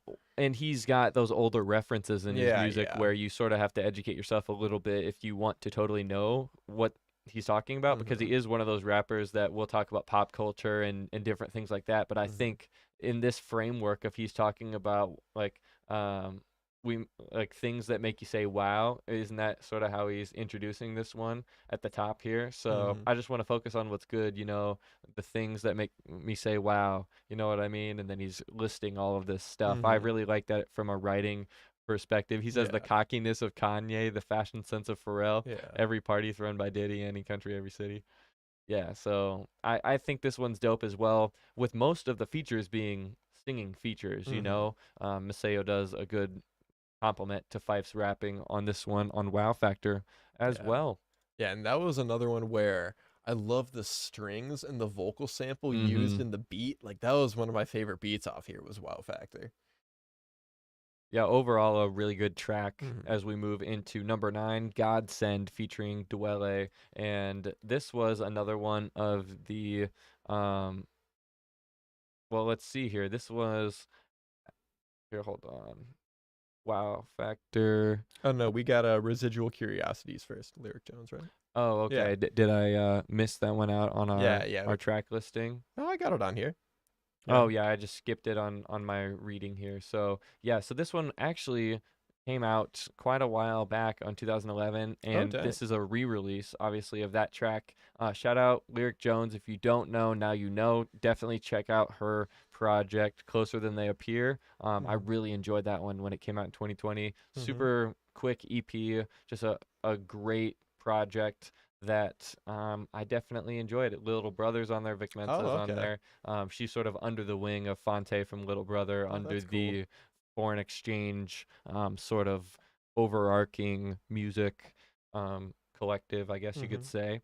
And I'm really happy that she, even as someone who's connected to Fife previously, is on this as well. And so this was an older track that they repurposed and put on Mhm. here, and I was really happy to see it. Shout out Lyric Jones. Yeah. Yeah, I thought that was a really beautiful one. Had cool storytelling and like stage setting for the whole thing. Really cool beat, beautiful vocals by Lyric Jones, Mm-hmm. and there's like voicemails at the end, aren't they? Like there's like some really like sweet voicemails. I thought like at the end of this one. Yeah. So yeah, at the very end here we get October 4th, 2008, and this is actually right after Fife successfully had a kidney transplant. Mm. And so these are all different voicemails that different people left him afterwards, including Michael Rappaport and his mother. We really get a pretty cool outro here that leads Mhm. into, now we can get into Godsend featuring Yeah. Dwele. But yeah, I'm really happy with how this came out, and I enjoyed it in this track listing. Yeah. I mean, so a lot of these songs, maybe not a lot, but a handful of these songs are repackaged from different singles and things that Mhm. were put out by Fife over the years, but never fully on a project. So it's really cool to see that they were able to include that and make it really flow naturally Yeah. in the track listing. Gosh, yeah. At this point of the album, I was just like, dang, they really just assembled so many beautiful voices on this Mm-hmm. thing. Like so many different sounds and like pitches and tones that just so smooth, and it really like They it complemented one another, yeah. and I enjoyed it quite a bit. As we get into Godsend, I Mhm. think this one might actually be my number one. I'm not sure. I'm in between this and um, Wow Factor. I Okay. think for my top two, and you can hear on this one a bit of a different perspective. He's feeling all was lost. How will I make it now? Jerobi called, said Christmas Day he'd be exchanging vows. That made my day because Shorty was truly the one. But trust me, fam, teach the goal. It's going to kill me, son. Mhm. With that, I took my mom's advice. She kept me at my word. Moved to the West, set wedding day for April 23rd. Jumped the broom, feeling good. Love kept the boy alive. Honeymoon in Tobago Tobago. to do some shows with Tribe. So he's telling the story now after we got Sorry and the Mhm. current context. Well, not the current context, but the current, at least happenings of him. We're now getting a bit more like reminiscing Mhm. on everything that happened, and he's saying, hoping to do a group album, but that went nowhere fast. And to make matters worse, my boy Jay Dilla passed. Feeling bad because me and Dilla playing home tag for at least 2 years now, and now he's gone. Damn. Just really sad to also have that there, but it's good to tie in the themes of Dear Dilla and things like that. So I'm Mhm. happy that we had that there. And then obviously on the second verse, he's telling more of his experiences on tour with Tribe once again. Great to be with the crew. Stepson in his third year of playing AAU. Mhm. I wish I could leave my boy IQ to his growing game. Same goes for my bro who started in ninth grade. Feels good hitting the stage with all our beats and rhymes, chemistry on point. Still, we quest to shine. For me, it's all therapeutic. Illness not on my mind. Fife just go all out like it's the last time. From Thanksgiving '06 to say the end of May, your boy was so damn sick, felt like my last days. But the God I serve ain't seeing it that way. Guess what I'm saying is my whole life had prayed. It's, you know, bittersweet as well that he's Mhm. talking about right before his kidney transplant here, and things were tough for him, and he had to stop touring for a little while there, and that's sort of when Fife went his own way, away from Tribe Mhm. after that. As well, and then obviously in 2016 they were able to reunite before Fife's passing Mhm. there shortly after, tragically. So yeah, rest in peace, Fife. I really enjoyed this one, and Dwele obviously does a great job complimenting the voice on here. I think Mhm. you really hit the nail on the head Yeah. there. They assemble a lot of different tones and different voices that give you a lot to listen to Mhm. throughout the different verses that we're also getting from Fife's life story. Mhm. Like the album really feels like a celebration of life to me. Like Mm-hmm. kind of like a funeral. Like of how like people would be singing at a funeral. That's kind of what it reminded me of here. But like it's Wow. not like it didn't like with listening to this, it didn't like drag me down. It felt like I felt elated, with like all Mm-hmm. these like beautiful sounds and just the celebration of like such an awesome person. Yeah, I definitely know what you mean. Yeah. And And like it's really cool with this one coming up here. I was not expecting this. Mhm. And it is track number 10, Round Irving High School. And it is Fife's mother, Cheryl Boyce Taylor, who is delivering a spoken word piece here, pretty free form, but I enjoyed it a lot. Mhm. And it was a nice tie-in to paint also a bit more of a perspective on who Fife was and his world and what Mhm. he meant to her. And we get a chorus here from Angela Winbush as well that is really beautiful. And yeah, at the end here we get another, just in the same vein as the intro to the album, a home video recording where we hear the audio where it sounds like they're recording one another, and she is pretty much introducing him to what would become his profession, Mhm. being a recording artist Mhm. and performer. She's showing him his recording back. He says, "How come it didn't sound like you?" Or no, yeah, so no, he's saying, let's here. How did it sound like that?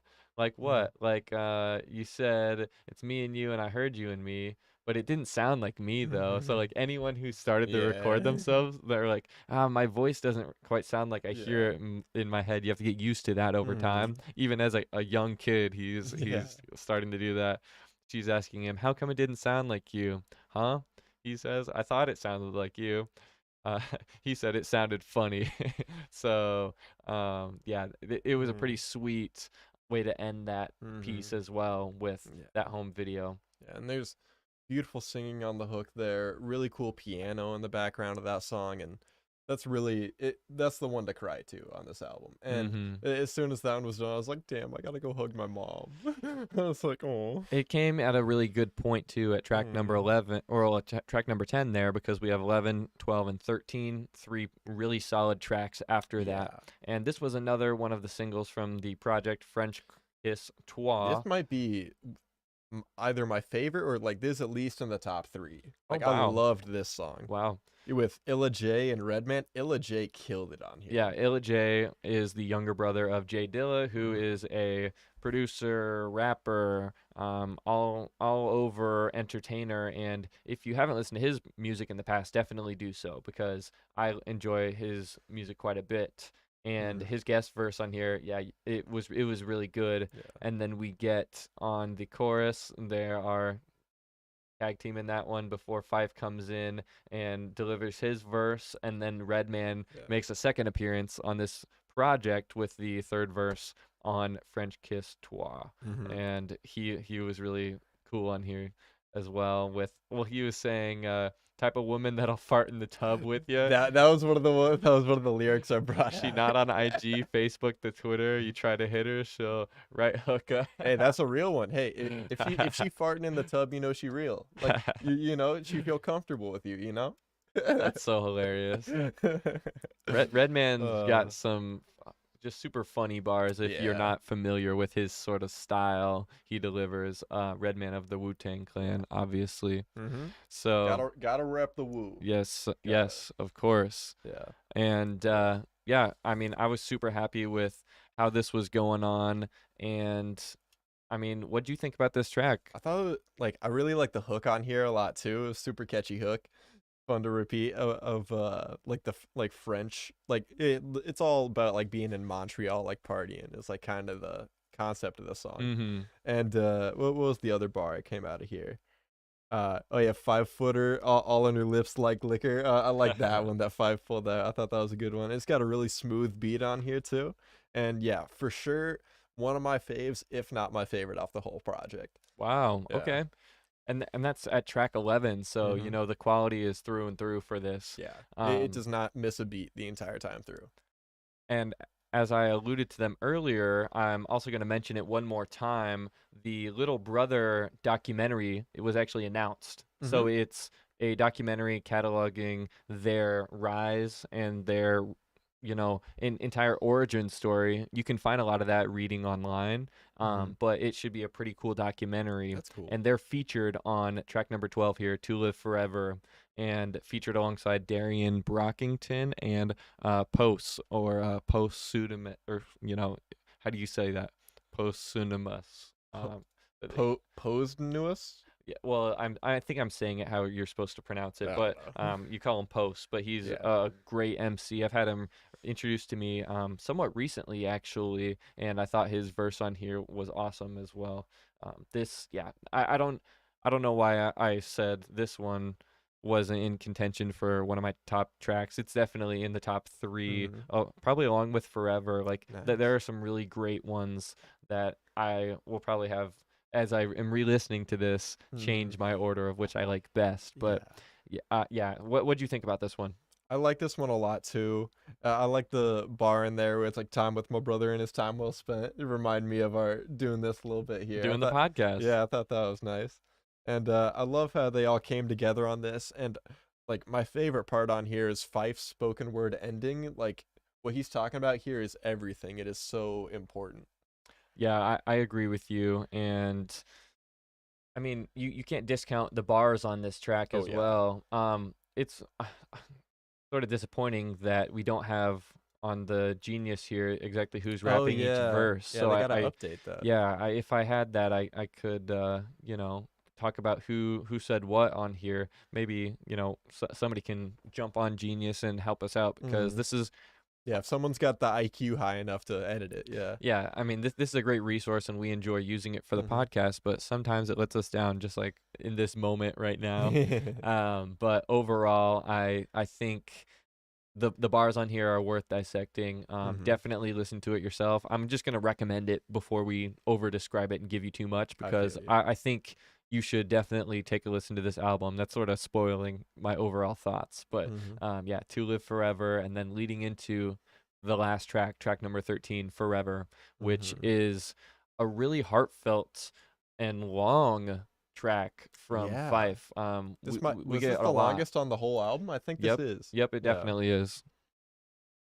What do you think about this one? I mean, it's the Yeah. title track of the album as well. And yeah, like he says in a bar on here, it's some grown folk music. Mm-hmm. And the biggest surprise on here, like he got the Outcast, the Hey Ya sample on here of the Forever, Forever, Ever, Forever, Ever. I thought that was super cool that they got that Yeah, I sample. like that they were able to use that and clear that.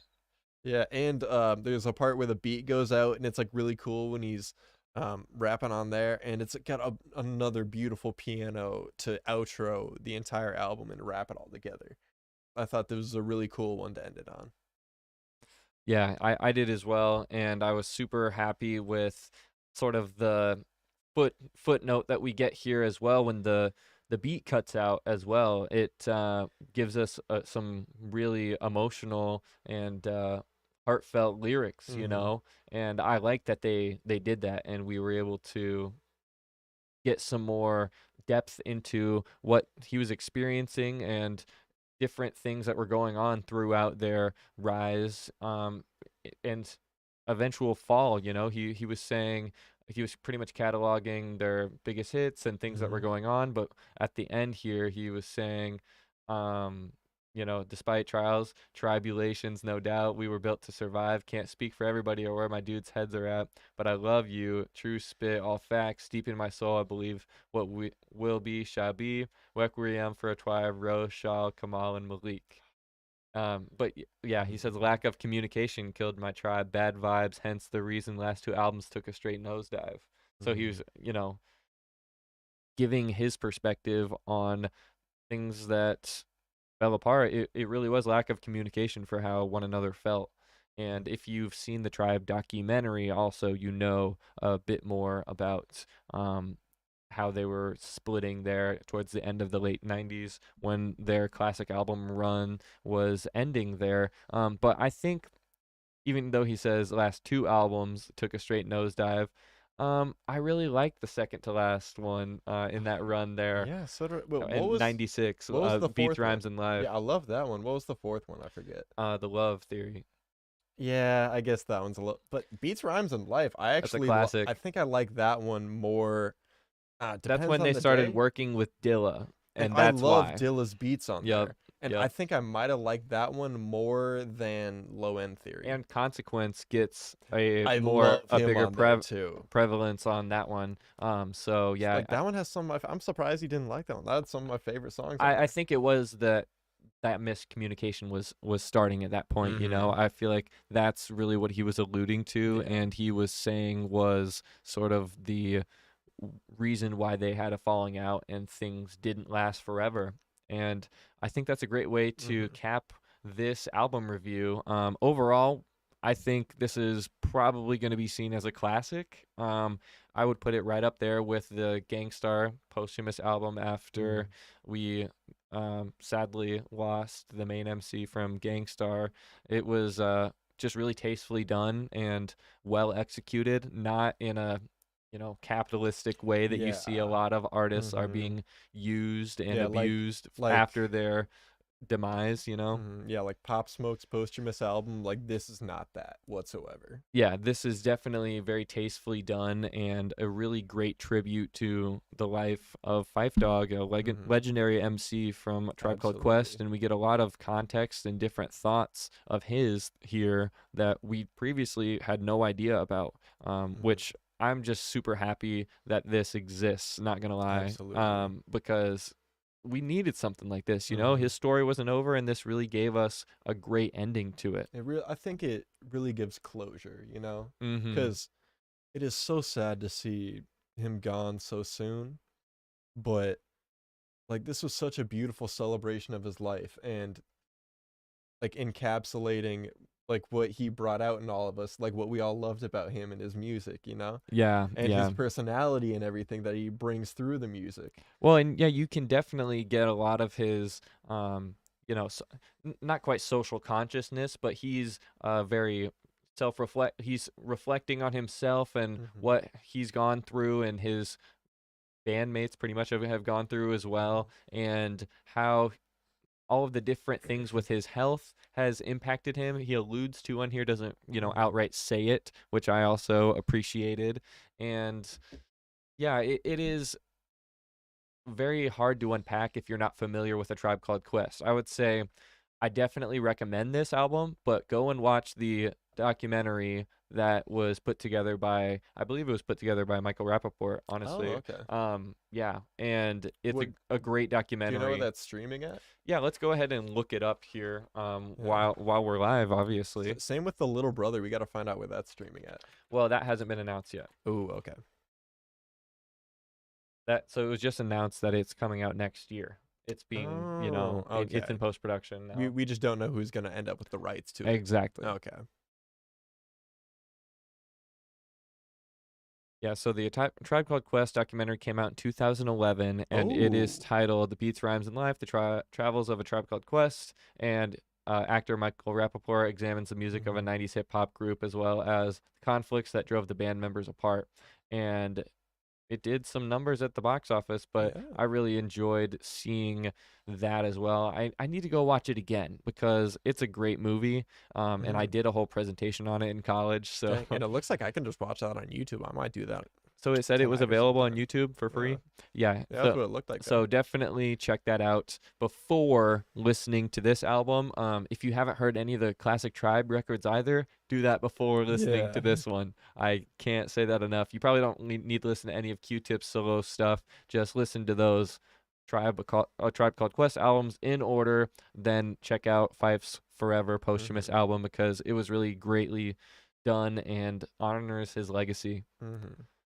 So before we go any further into our next album review, do you know what you want for dinner? Are you gonna text it? No, I already texted Amelia. Oh, so we're all good then? Yeah, we're all square. Okay.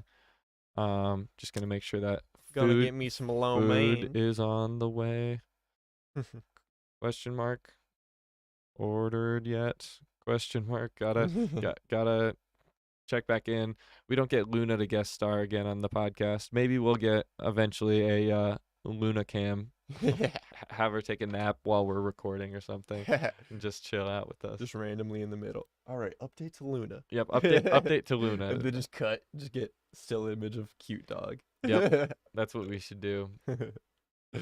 Oh. She's missing us, but she'll see us after the podcast is Mhm. over for sure. Yeah, before that, we still got one more album to get through. And I gotta say, this is from an artist, Denzel Curry, that I've only heard a little bit of his stuff here and there. But listening to this, I am going back and listening to his old stuff. I love this album. I feel the same way. That's what I was writing in my notes here before the show, is that I feel like out of the sort of wave of rappers in the late 2010s that were double XL freshmen and popping with a lot of different vibes and things like that. Because was he in the same class of the Lil Uzi? I think he was in the Lil Uzi class. I believe so, with Lil Yachty. Yeah, and that one was kind of legendary for the freestyle and everything it had. And Yeah, kind of 21 Savage. the way everyone's gone from there, you know. Yeah, they've all gone some very different Like directions, but some guys were like one-hit wonders. Some guys have had long impact and evolved.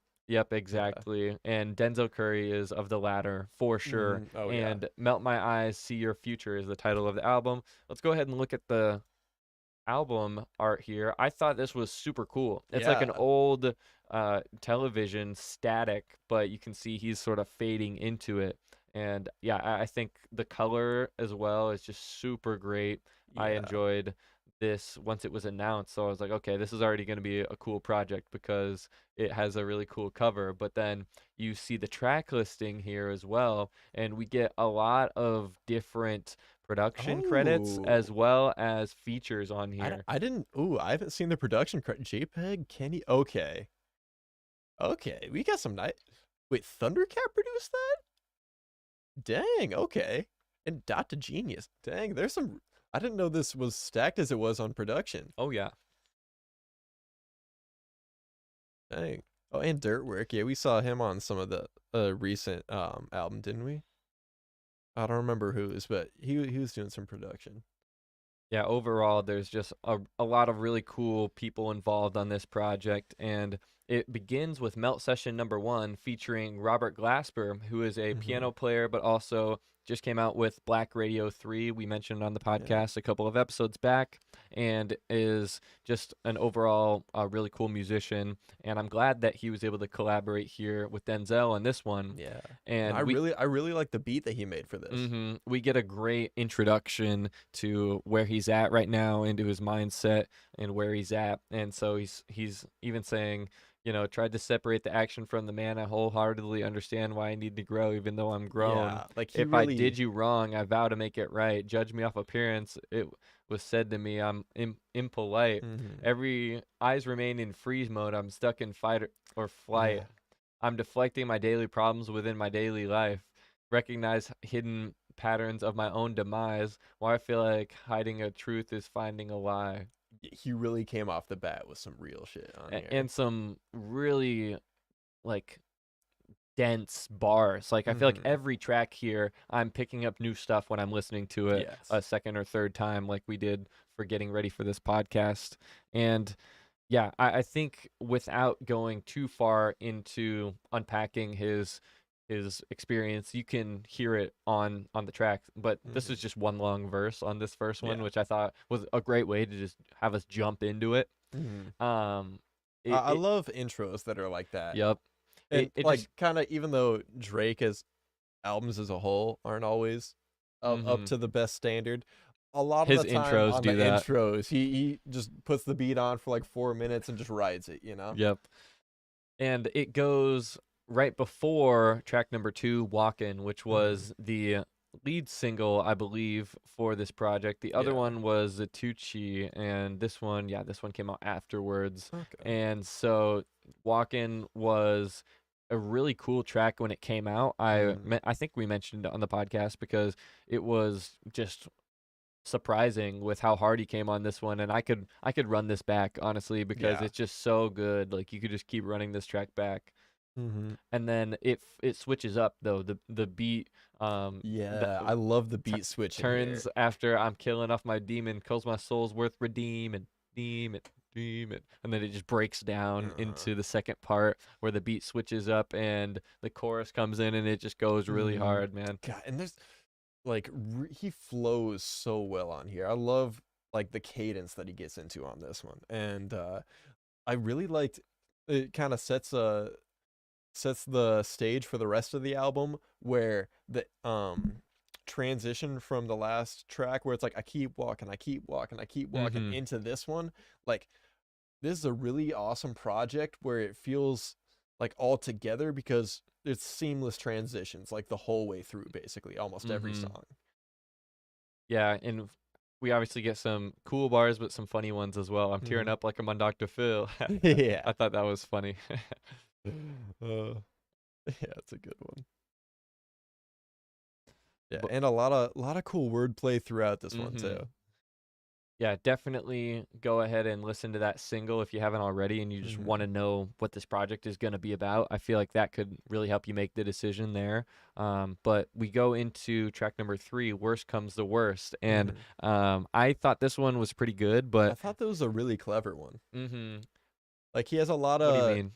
he has a lot of references where he goes through where it's like apocalypse references to like the Four Horses and stuff like that. And it goes through, he builds on it even more in the second verse, and the hook is really catchy too. So I like this one a lot. Speaking of the hook, I just was reminded of Disperse by Consequence. Oh, yeah? Because he says, if worst comes to worst, my peoples come first. So if you ain't busting down, please disperse. Please disperse. Please disperse. Produced by Kanye, I believe that one is. Yeah. But that's just what the title made me think of, and then even on the chorus a little bit when he was saying that. But I think it definitely stands on its own, and this was a pretty cool one for track number 3. Not one of my favorites, but it was a good, a good one to slot in here right at the top of the album. Yeah, I don't know if I would put it in like one of my most favorites because there are a lot of good ones on here. Like, I might end up putting every single song on here in my playlist. Sheesh. Yeah. Well, yeah, there really aren't skip-worthy songs on this project. And especially with how I was saying with like the transitions going, like really smooth between all of them. Like, this is a great one to re-listen to, I think. Yeah, and I've given it probably 3 listens to so far, and I'm excited to continue to listen to it. Even though it's just about to turn a week old here, it should hopefully stand the test of time as a really solid entry in his discography. But it, like we said earlier, has made us want to go back and re-listen to his older stuff that we might not have been tuning into because there's so much other stuff to take your attention nowadays. Yeah, because I know like Imperial and Taboo, there was like a lot of fans of those albums, but around that time I had only heard like a few of his singles, like here, or like random tracks that I heard. Like, he had a lot of cool flows, a lot of fun wordplay back then, but at that age I thought it was a little screamy for my taste, and I think he's grown past that. Like, he still gets into that where it's his style, but it like sounds cool now, and he's like not doing it all the time. Yeah, I think he's really grown into his own on this project, and it's very obvious with the different styles that he gets, and he doesn't have to rely on, a gimmick, something like that all the time to have to, go into that more popular style to get hits. He can do a bit of variation on here and try different things, which really work well. And I was super happy to see JPEG Mafia producing this one, John Wayne. And I he's love got the some hook on this one. He's got some real bars on here Walk too. around the hood like I'm John Wayne. Nah, I'm gonna hip on love that big bang. Like, yeah, and like he totally has like that swaggery type hook, but then when he gets into the verse, it's like all this like real shit about like guns and police brutality. I love that like difference there. On That this one. dichotomy was really what set this apart. I feel like as we are just on track 4, I mean, we're getting some really solid wordplay and, like you said, some conscious commentary from him that I'm not going to say we don't always get from Denzel Curry because I'm not entirely familiar with his previous work, but I feel like when he does that on here, it's always welcome because his pen is really evolved. Like he does some very intricate and smart things Like there is on so here. much more going on beneath the surface. There's a lot that you can unpack. Obviously, you can see by all of the different Yeah. annotations that we've got on here. But yeah, this one was really cool. And at track number 4, you know, you're in it at this point. You're excited to listen to what's coming next. But what's coming next is actually titled "The Last," track number Yeah. 5. And I love how this one started off. Like it started off with like some real, and I guess that's the chord as it gets repeated later. Yep. But as it comes off with brung a mask for the whole day, we ain't trying to get sick, so we walk around with no face. The USA is a cold place, cold world, we don't even got a North Face. Mm-hmm. And drinking, I've been drinking, I need AA. So Hey. yeah, and it goes singing like that. It was really catchy. And he had some real bars later on in here saying the ones with influence never be teaching. Ooh. Yeah, and there's so much relevant like real stuff in here, and it's like it's really getting in on it, but then towards the end it has a really cool like calm like meditative outro after kind of like the stress of the verses, you know? Mm-hmm. That's cool, yeah. And I think you were right on the money with the chorus here. It's so catchy and really great writing as well. Yeah. With how he's able to rhyme everything on there and make AA work. Mhm. I really thought that was cool. And yeah, so The Last is one of my favorites from the project. I feel like, but there's so many good ones. Like you said, Mhm. no skips, honestly. Yeah. He's talking about real issues too. He's not, you know, giving us just a turn up track, even though obviously that's welcome every once in a while. And Well, he's making stuff that you can turn up to, but like you'll be like bumping it, and then like maybe you're not listening to the lyrics while you're like dancing, and then he's like beneath, he's like saying some real shit, but it sounds cool, you know? and you can pick up on that on different times when you're listening to it Yeah. too, for different moods and different experiences with the album. And that will lead us into Mhm. you know, number 6, Yeah, and Mental, I featuring love Bridget how Perez and Saul Williams. yeah, the calm like meditative type outro to that one leads into this one, and Mm-hmm. then this one's a lot more of the self-care type thing. It's like Mm. very, I don't know, zen. It's in a word. Yeah, it's definitely a bit of a vibe switch, and I like how smooth it is. Because we were with The Last, you know, on some a little bit more upbeat, and now we're back into it, but he's still Mhm. giving us some interesting stuff that he's talking about, and a lot of references you totally Mhm. won't get unless you go and dig into the lyrics. But he's saying if I was back in the 40s, I would be gassing, scatting, different practice, created a different habit for passion. I find it harder to make an action, yet it's all in your mental. Yeah. And I thought that was cool too, Like because I he's feel saying I would like still be an artist. I would still be trying to innovate and use that passion for art, even back in the day, Mhm. if thing hip hop didn't exist, you know. Yeah. And he's pretty much also annotating his anxiety, saying like, Mhm. yeah, it's all in your head. I'ma feel fine once I'm melting my eyes because it's all in your No, mental. this is actually one of my favorites off here. And Mm-hmm. this is one that I think I could go back to in times where I'm like thinking too much, and like in my own like times when I'm feeling like super anxious or like worried about something that's like maybe not the biggest thing in the world. I think this is a good one to go back to, and just that reminder of it's all in your mental, and just like it's maybe not that big of a deal. You can get past it. Yeah, and he's even talking about his suicidal thoughts on here, and Mhm. like that's very extreme, you know, you never want to get there. And he's saying it's not anything that's external, it's internal that you need to focus on and sort of figure out how you can be okay with yourself and move on. And I Mhm. feel like that's a very big theme of this album too. Yeah. That he's, you know, you can interpret exactly what the title means, but melt my eyes, see your future. And he even said on that one, when I'm melting my eyes, you know. And so it is here, let's just read Mhm. the about section here as sort of an intermission here.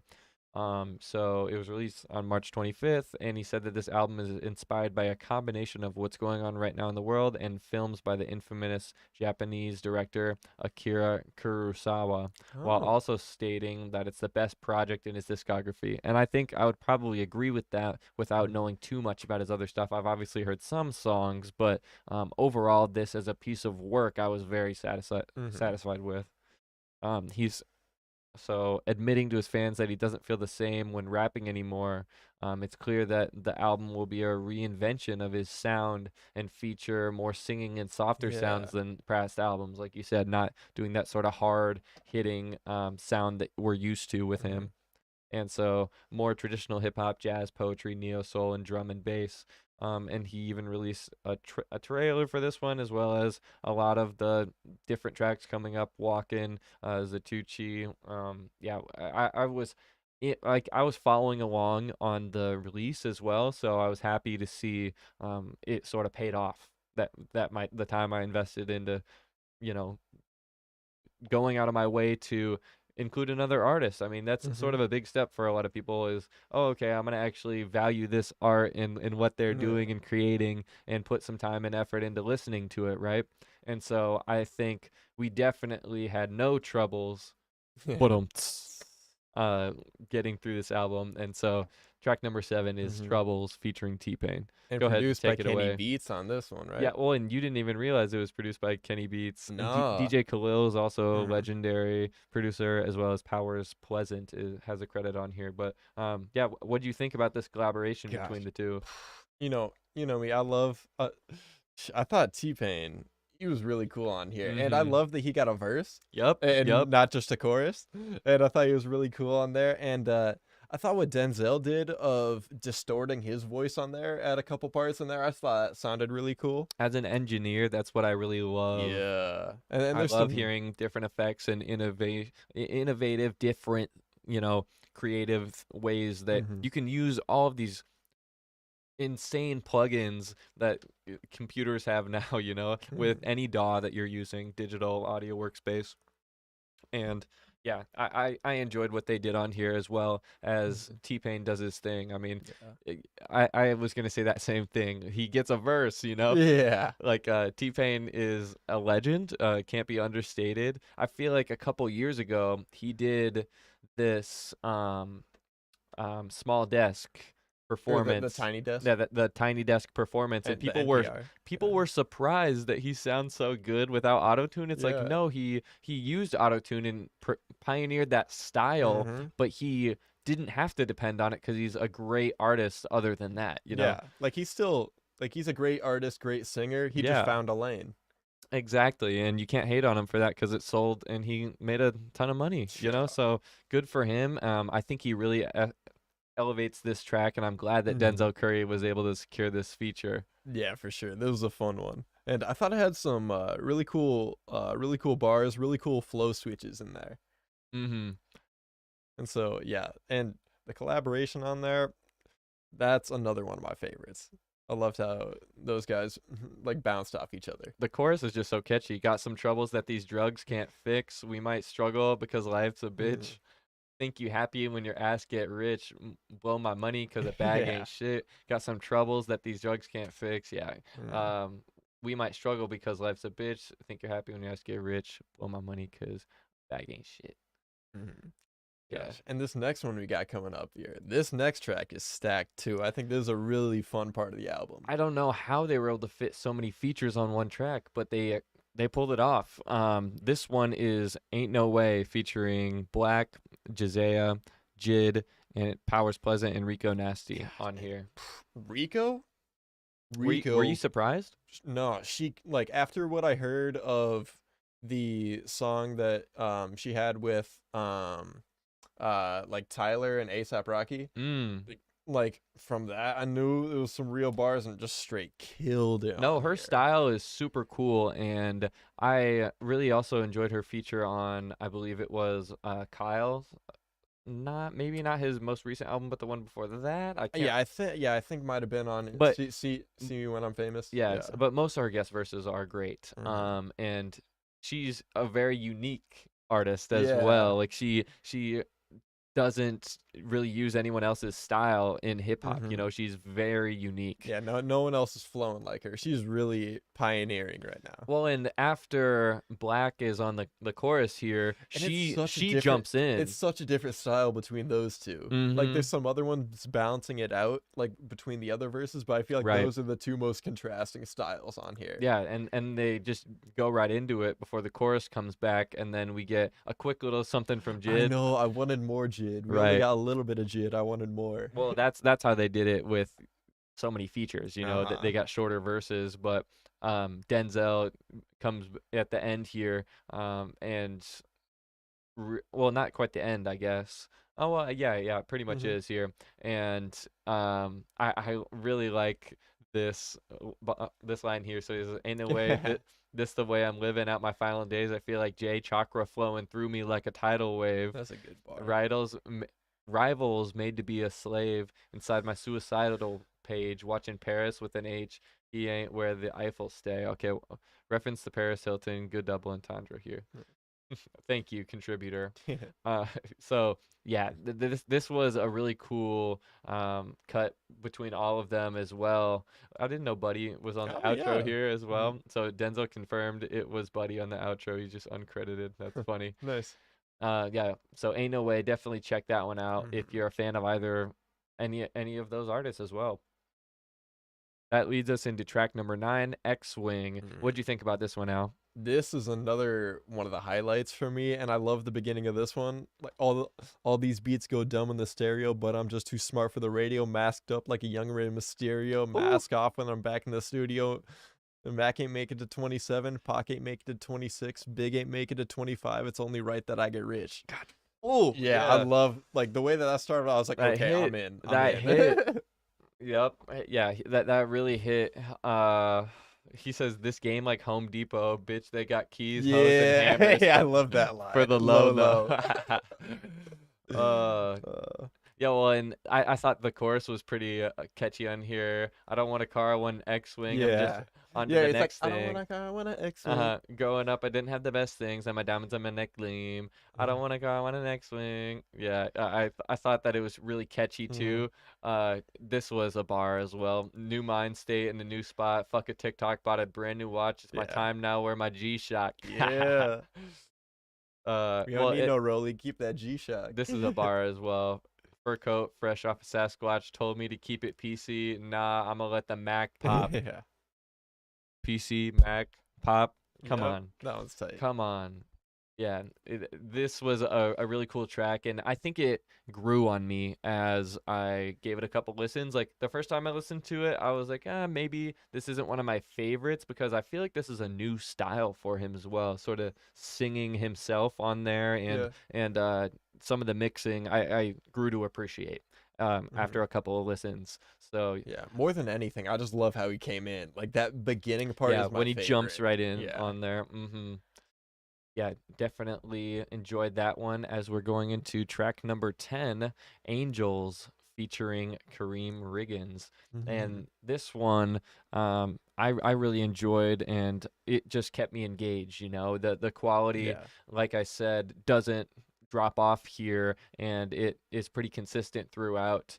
And yeah, I mean, this first verse here, he's talking about some of his issues as well. Using medication would make the perfect escapist. They unprestigious. I got angels in my allegiance. My demons would look for sin like junkies feeling fiendish. The meanest streets I walk in, these size 11s I stalk. Not caring if I'm rich or if I'm surrounded by chalk. Yeah, and I think he said that a couple of different times, surrounded by chalk, maybe on a couple or one or two other tracks as well. I think he might have mentioned that. But here's what I really like. I could Yeah. either live like Jay or die like Jah. Alhamdulillah. Let Jehovah judge me on my flaws. So he's obviously talking about Jay-Z living out to be, you know, a living legend, and Jah, aka XXXTentacion, who passed away, another rapper from the same era here, pretty much. And yeah, he's saying, only God can judge me. My word is law, forever stick to the code. Stay bold and to switch it up when things grow old. all I have is this world in my heart and my Yeah. soul. Lay down my life for it, 'cause they both made of gold. 24 Bar. carats, 25 and counting 24 hours. Days not promised, but for now, never send flowers. I love that part. I love that part so much.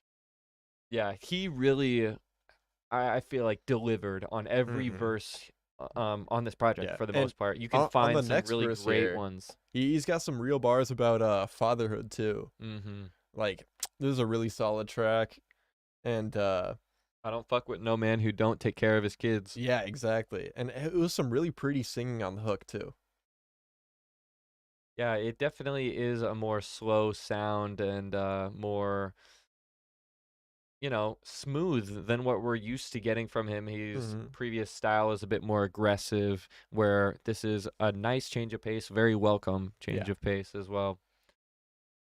That brings us to number 11, The Smell of Death. And this one actually was produced by Thundercat, Yeah. which is just so cool to say you have a beat produced by Thundercat on your project, And it's a pretty short one, but Yeah, this one's kind of like an intro to the like next track, I would say. That's yeah, kind of how it felt like, because it has yeah. a similar beat as it goes into the next. And I don't feel like it quite got lost in the mix, but it was yeah, so sort of like you said, maybe an interlude or an intro to the next track. But pretty cool, and that leaves into Senjuro featuring 454.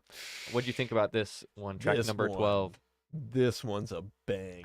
Like, this one's a knocker. I knew you were gonna say that. Like, I like this one a lot. And the feature, never heard of this dude, but he killed it.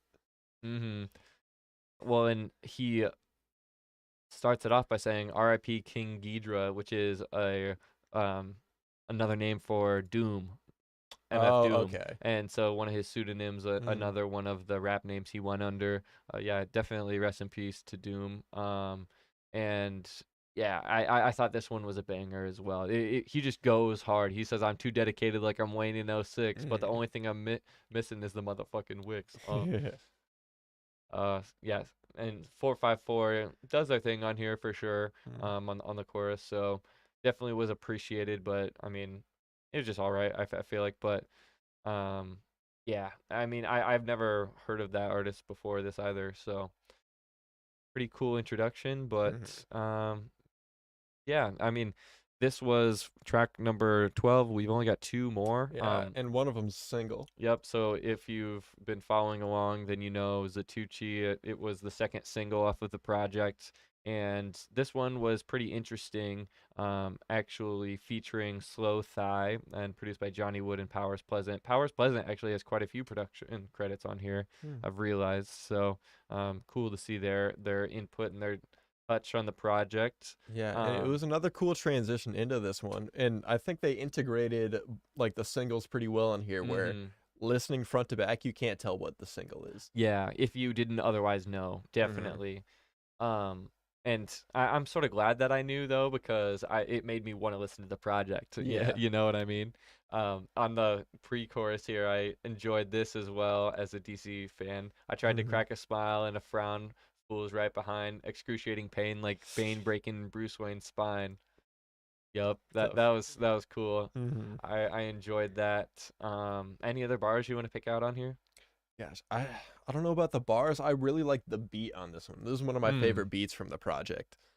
And it's like really super deep layered, and there's like distorted parts on here too that are like really danceable. I think it might be the pre-chorus. I think that part's like another distorted voice, and that's a really fun part to dance to.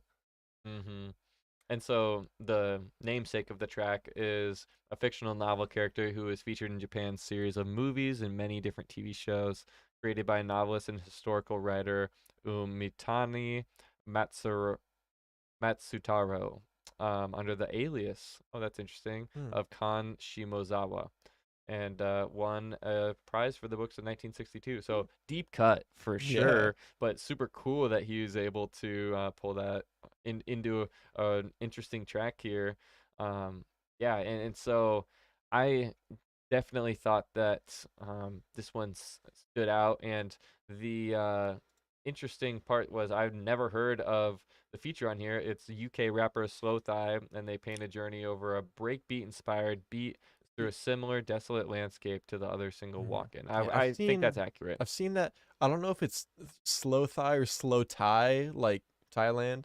I'm not sure, but I've seen that name somewhere before in a feature, but I'm So not they sure are where. a UK hip hop artist, it seems like. So I'm sure they've done some other stuff that we might have come across Mhm, throughout the podcast or other music, but link us if you're familiar. mhm. And that leads us to track number 14, The Ills. And this is the last track outro on Melt My Eyes, See Your Future. Mhm. And he's talking about his mental health. A common theme on here, obviously, but he is sort of closing out the project with his inspirations as well. So channeling Notorious, Machiavelli, and Left Eye. Um, so I think overall, this was a pretty cool way to end it. It just made me want to run it back, Yeah, for sure. get back to that intro. Mhm. But he gives us, a couple of pretty cool verses on here. Anything you wanted to pick out in particular? Yeah, I think this wasn't like as much of a standout as some of the others, but I thought I had a cool hook on here too. And like you were saying, it ends on a good note, and you're ready to go right back into listening to it another time. Yeah, definitely. Yeah, and he's saying the purest form of Zeltron made me alkaline. So Zeltron is one of his nicknames. And alkaline is obviously a reference to the pH of substance. Mm-hmm. Yeah, pretty cool bars on here. And he's saying he believes in ULT or ultimate, the term that Denzel often uses through his career, describing it utilizing limitless talent, understanding life's teaching, ultimately Wait liberating a minute. together, unity, Oh, love, trust. So that's that where he's reminds saying me, ultimate and that's the Denzel one Curry. song that was like super popular. Mm-hmm. Okay, yeah, okay, I'm remembering that now. Yeah, that was like my intro to him was Ultimate. Oh yeah. Yeah. And so he's pretty much saying he's trying to find his higher self on here. So I think he's accomplished that with this project. And looking forward to seeing, how his previous work stacks up to this, as I'm going to go back and check that out here after I get a moment to, Oh yeah. you know. Yeah, definitely same here. I got to go back, look at Imperial and Taboo, and see if there's some ones on that. Maybe not like in the same style as this, but there's a lot of stuff from how he like had his sound before he kind of changed in this that I Mhm. like a lot too. I was gonna say it really felt like he went to therapy, and Yeah. it is seemingly confirmed in this annotation for this track. So he had stated in a Genius interview actually that he struggled with his mental health. That after Taboo, he had a nervous breakdown. Oh no, actually no. In the process of recording it, actually, Okay. he had a nervous breakdown and began attending therapy to help Oh. himself. So that is actually very good to know because I feel like it explains Mhm. quite a bit of where his perspective is coming from Mhm. as the self-reflection has begun for him in this journey of, oh, who am I, what music do I want to create, that type Mhm. of thing. Yeah. um And that's very cool to see him like going and like actually going to like better himself and help himself that way. yeah. Because a lot of artists, they get to that point and they fill that with like pills or like any other sort of substance. And Lil Durk. yeah, it really puts me in an optimistic mood, really makes me happy seeing that Denzel's bettering himself in that way. Yeah, and I feel like if you're rooting for someone and you want them to succeed, you want them to better themselves, right? It just sort of Hmm. comes with that territory there, and you are growing with them. Also, you're getting a new perspective from where they previously were at and where they are now, and it's growth that you want to see in between projects for artists, right? I feel Hmm. like a discussion that is pretty prevalent to this is how long do you really take in between albums? I think Hmm. Tyler the Creator is probably a great example of 2 years is enough time to get a new perspective, a new sound, and Hmm. put in the work to really polish a piece of work and go out on Hmm. tour, do Yeah. everything that you need to succeed as an artist. And you do features, you do shows still in between on off years, but you're only releasing an actual project every Hmm. other year. Yeah, for sure. Because I feel like it's definitely healthy to have that balance of like you've got your album and you've got the whole however long that tour is after that. Mm-hmm. And then if you're trying to make new music while you're doing all that tour and other promotion of that, I feel like that can be so stressful and Yeah. can dilute the product. And Mm-hmm. like if you like get all that touring, making your money out of the way, and then give yourself some time to breathe before going into your new project, I feel like that really helps artists out make the best version of what they can put out and really have the best clarity of their message I think that's a and really good way to sound. put it. Yeah, that's a great way to phrase that. Because you need a little bit of time sometimes. I could definitely attest to that. I haven't put out an actual project in quite a while for my music, so this is going to be, my big step into that foray of expressing myself. And yeah, definitely look out for that. But Hmm. we will be talking about that in depth on the next episode of the Boom Bap Bros Hmm. podcast. But Yeah. this one's pretty much wrapped up. What are your final thoughts on this Denzel Curry album? Let's get the title one more time. Melt My Eyes, See Your Future. Definitely check it out. I Hmm. recommend it. I Yeah. think if you're not even familiar with him, it's really cool to just jump in and see where Hmm. he's at now. And it's made me interested to want to listen to his old music, even if it is different, and see what I enjoy and pick out, because his writing has brought me there. Hmm. His flows and his ability to craft a song has made me a fan and made me want to go back into his catalog. So I Absolutely. definitely recommend this one, even if you're not familiar with Denzel Curry. Big time. Me as well, having not heard any of his full length project beforehand and only hearing a few songs here and there. Like I knew coming into this that yeah, he can make a good song, he can make a hit, Hmm. but he proved to me he can make a great project here. And I was really impressed, and I definitely have to go back into seeing what his old stuff's like. Even if it doesn't live up to this, I just want to see like where he's coming from and just a broader like example of his perspective I would like to see. Yeah, definitely, because he gives us a lot of great lyricism and Hmm. insight here that I am curious to see if he's always been that reflective. I'm sure he's definitely Hmm. been, picking up on things and writing great bars about it. So we'll have a Yeah. bit more to talk about on our Hmm. next episode after the hiatus. Yeah. So yeah, we will see everybody on May 5th with hopefully another live stream. I've been enjoying doing these because honestly, it gives me less post production Yeah, work to true. do for the podcast. All I got to do is the thumbnails and just post about it Hmm. instead of editing and uploading and Yeah. rendering, the steps that are taken out of the way when you're just Hmm. live streaming off the cuff. Yeah, and I think it makes the conversation more like clean and sufficient with us being on the Mhm. same side here. And yeah, honestly, can't complain about not having to edit. Yeah, and it's easier to navigate with the computer right in front of us. We're not Hmm. in front of two computers, or one of us is in front of the computer, the other one's not. Hmm. But obviously, the setup will evolve and change as we continue to grow and move on with the podcast. And yeah, like we said, we won't be back until May 5th with Hmm. episode number 19. And then after that, 2 weeks later, we're going to have the episode number 20 on our 1 year Yeah. anniversary for the So, podcast so here. yeah, So I'm gonna be right around you're going to be out of the country, and for a little bit. I'll be it's where's the update? Oh yeah, right there. I'll be here for a little bit and Western I'll be Europe. over Yeah. here. Yeah.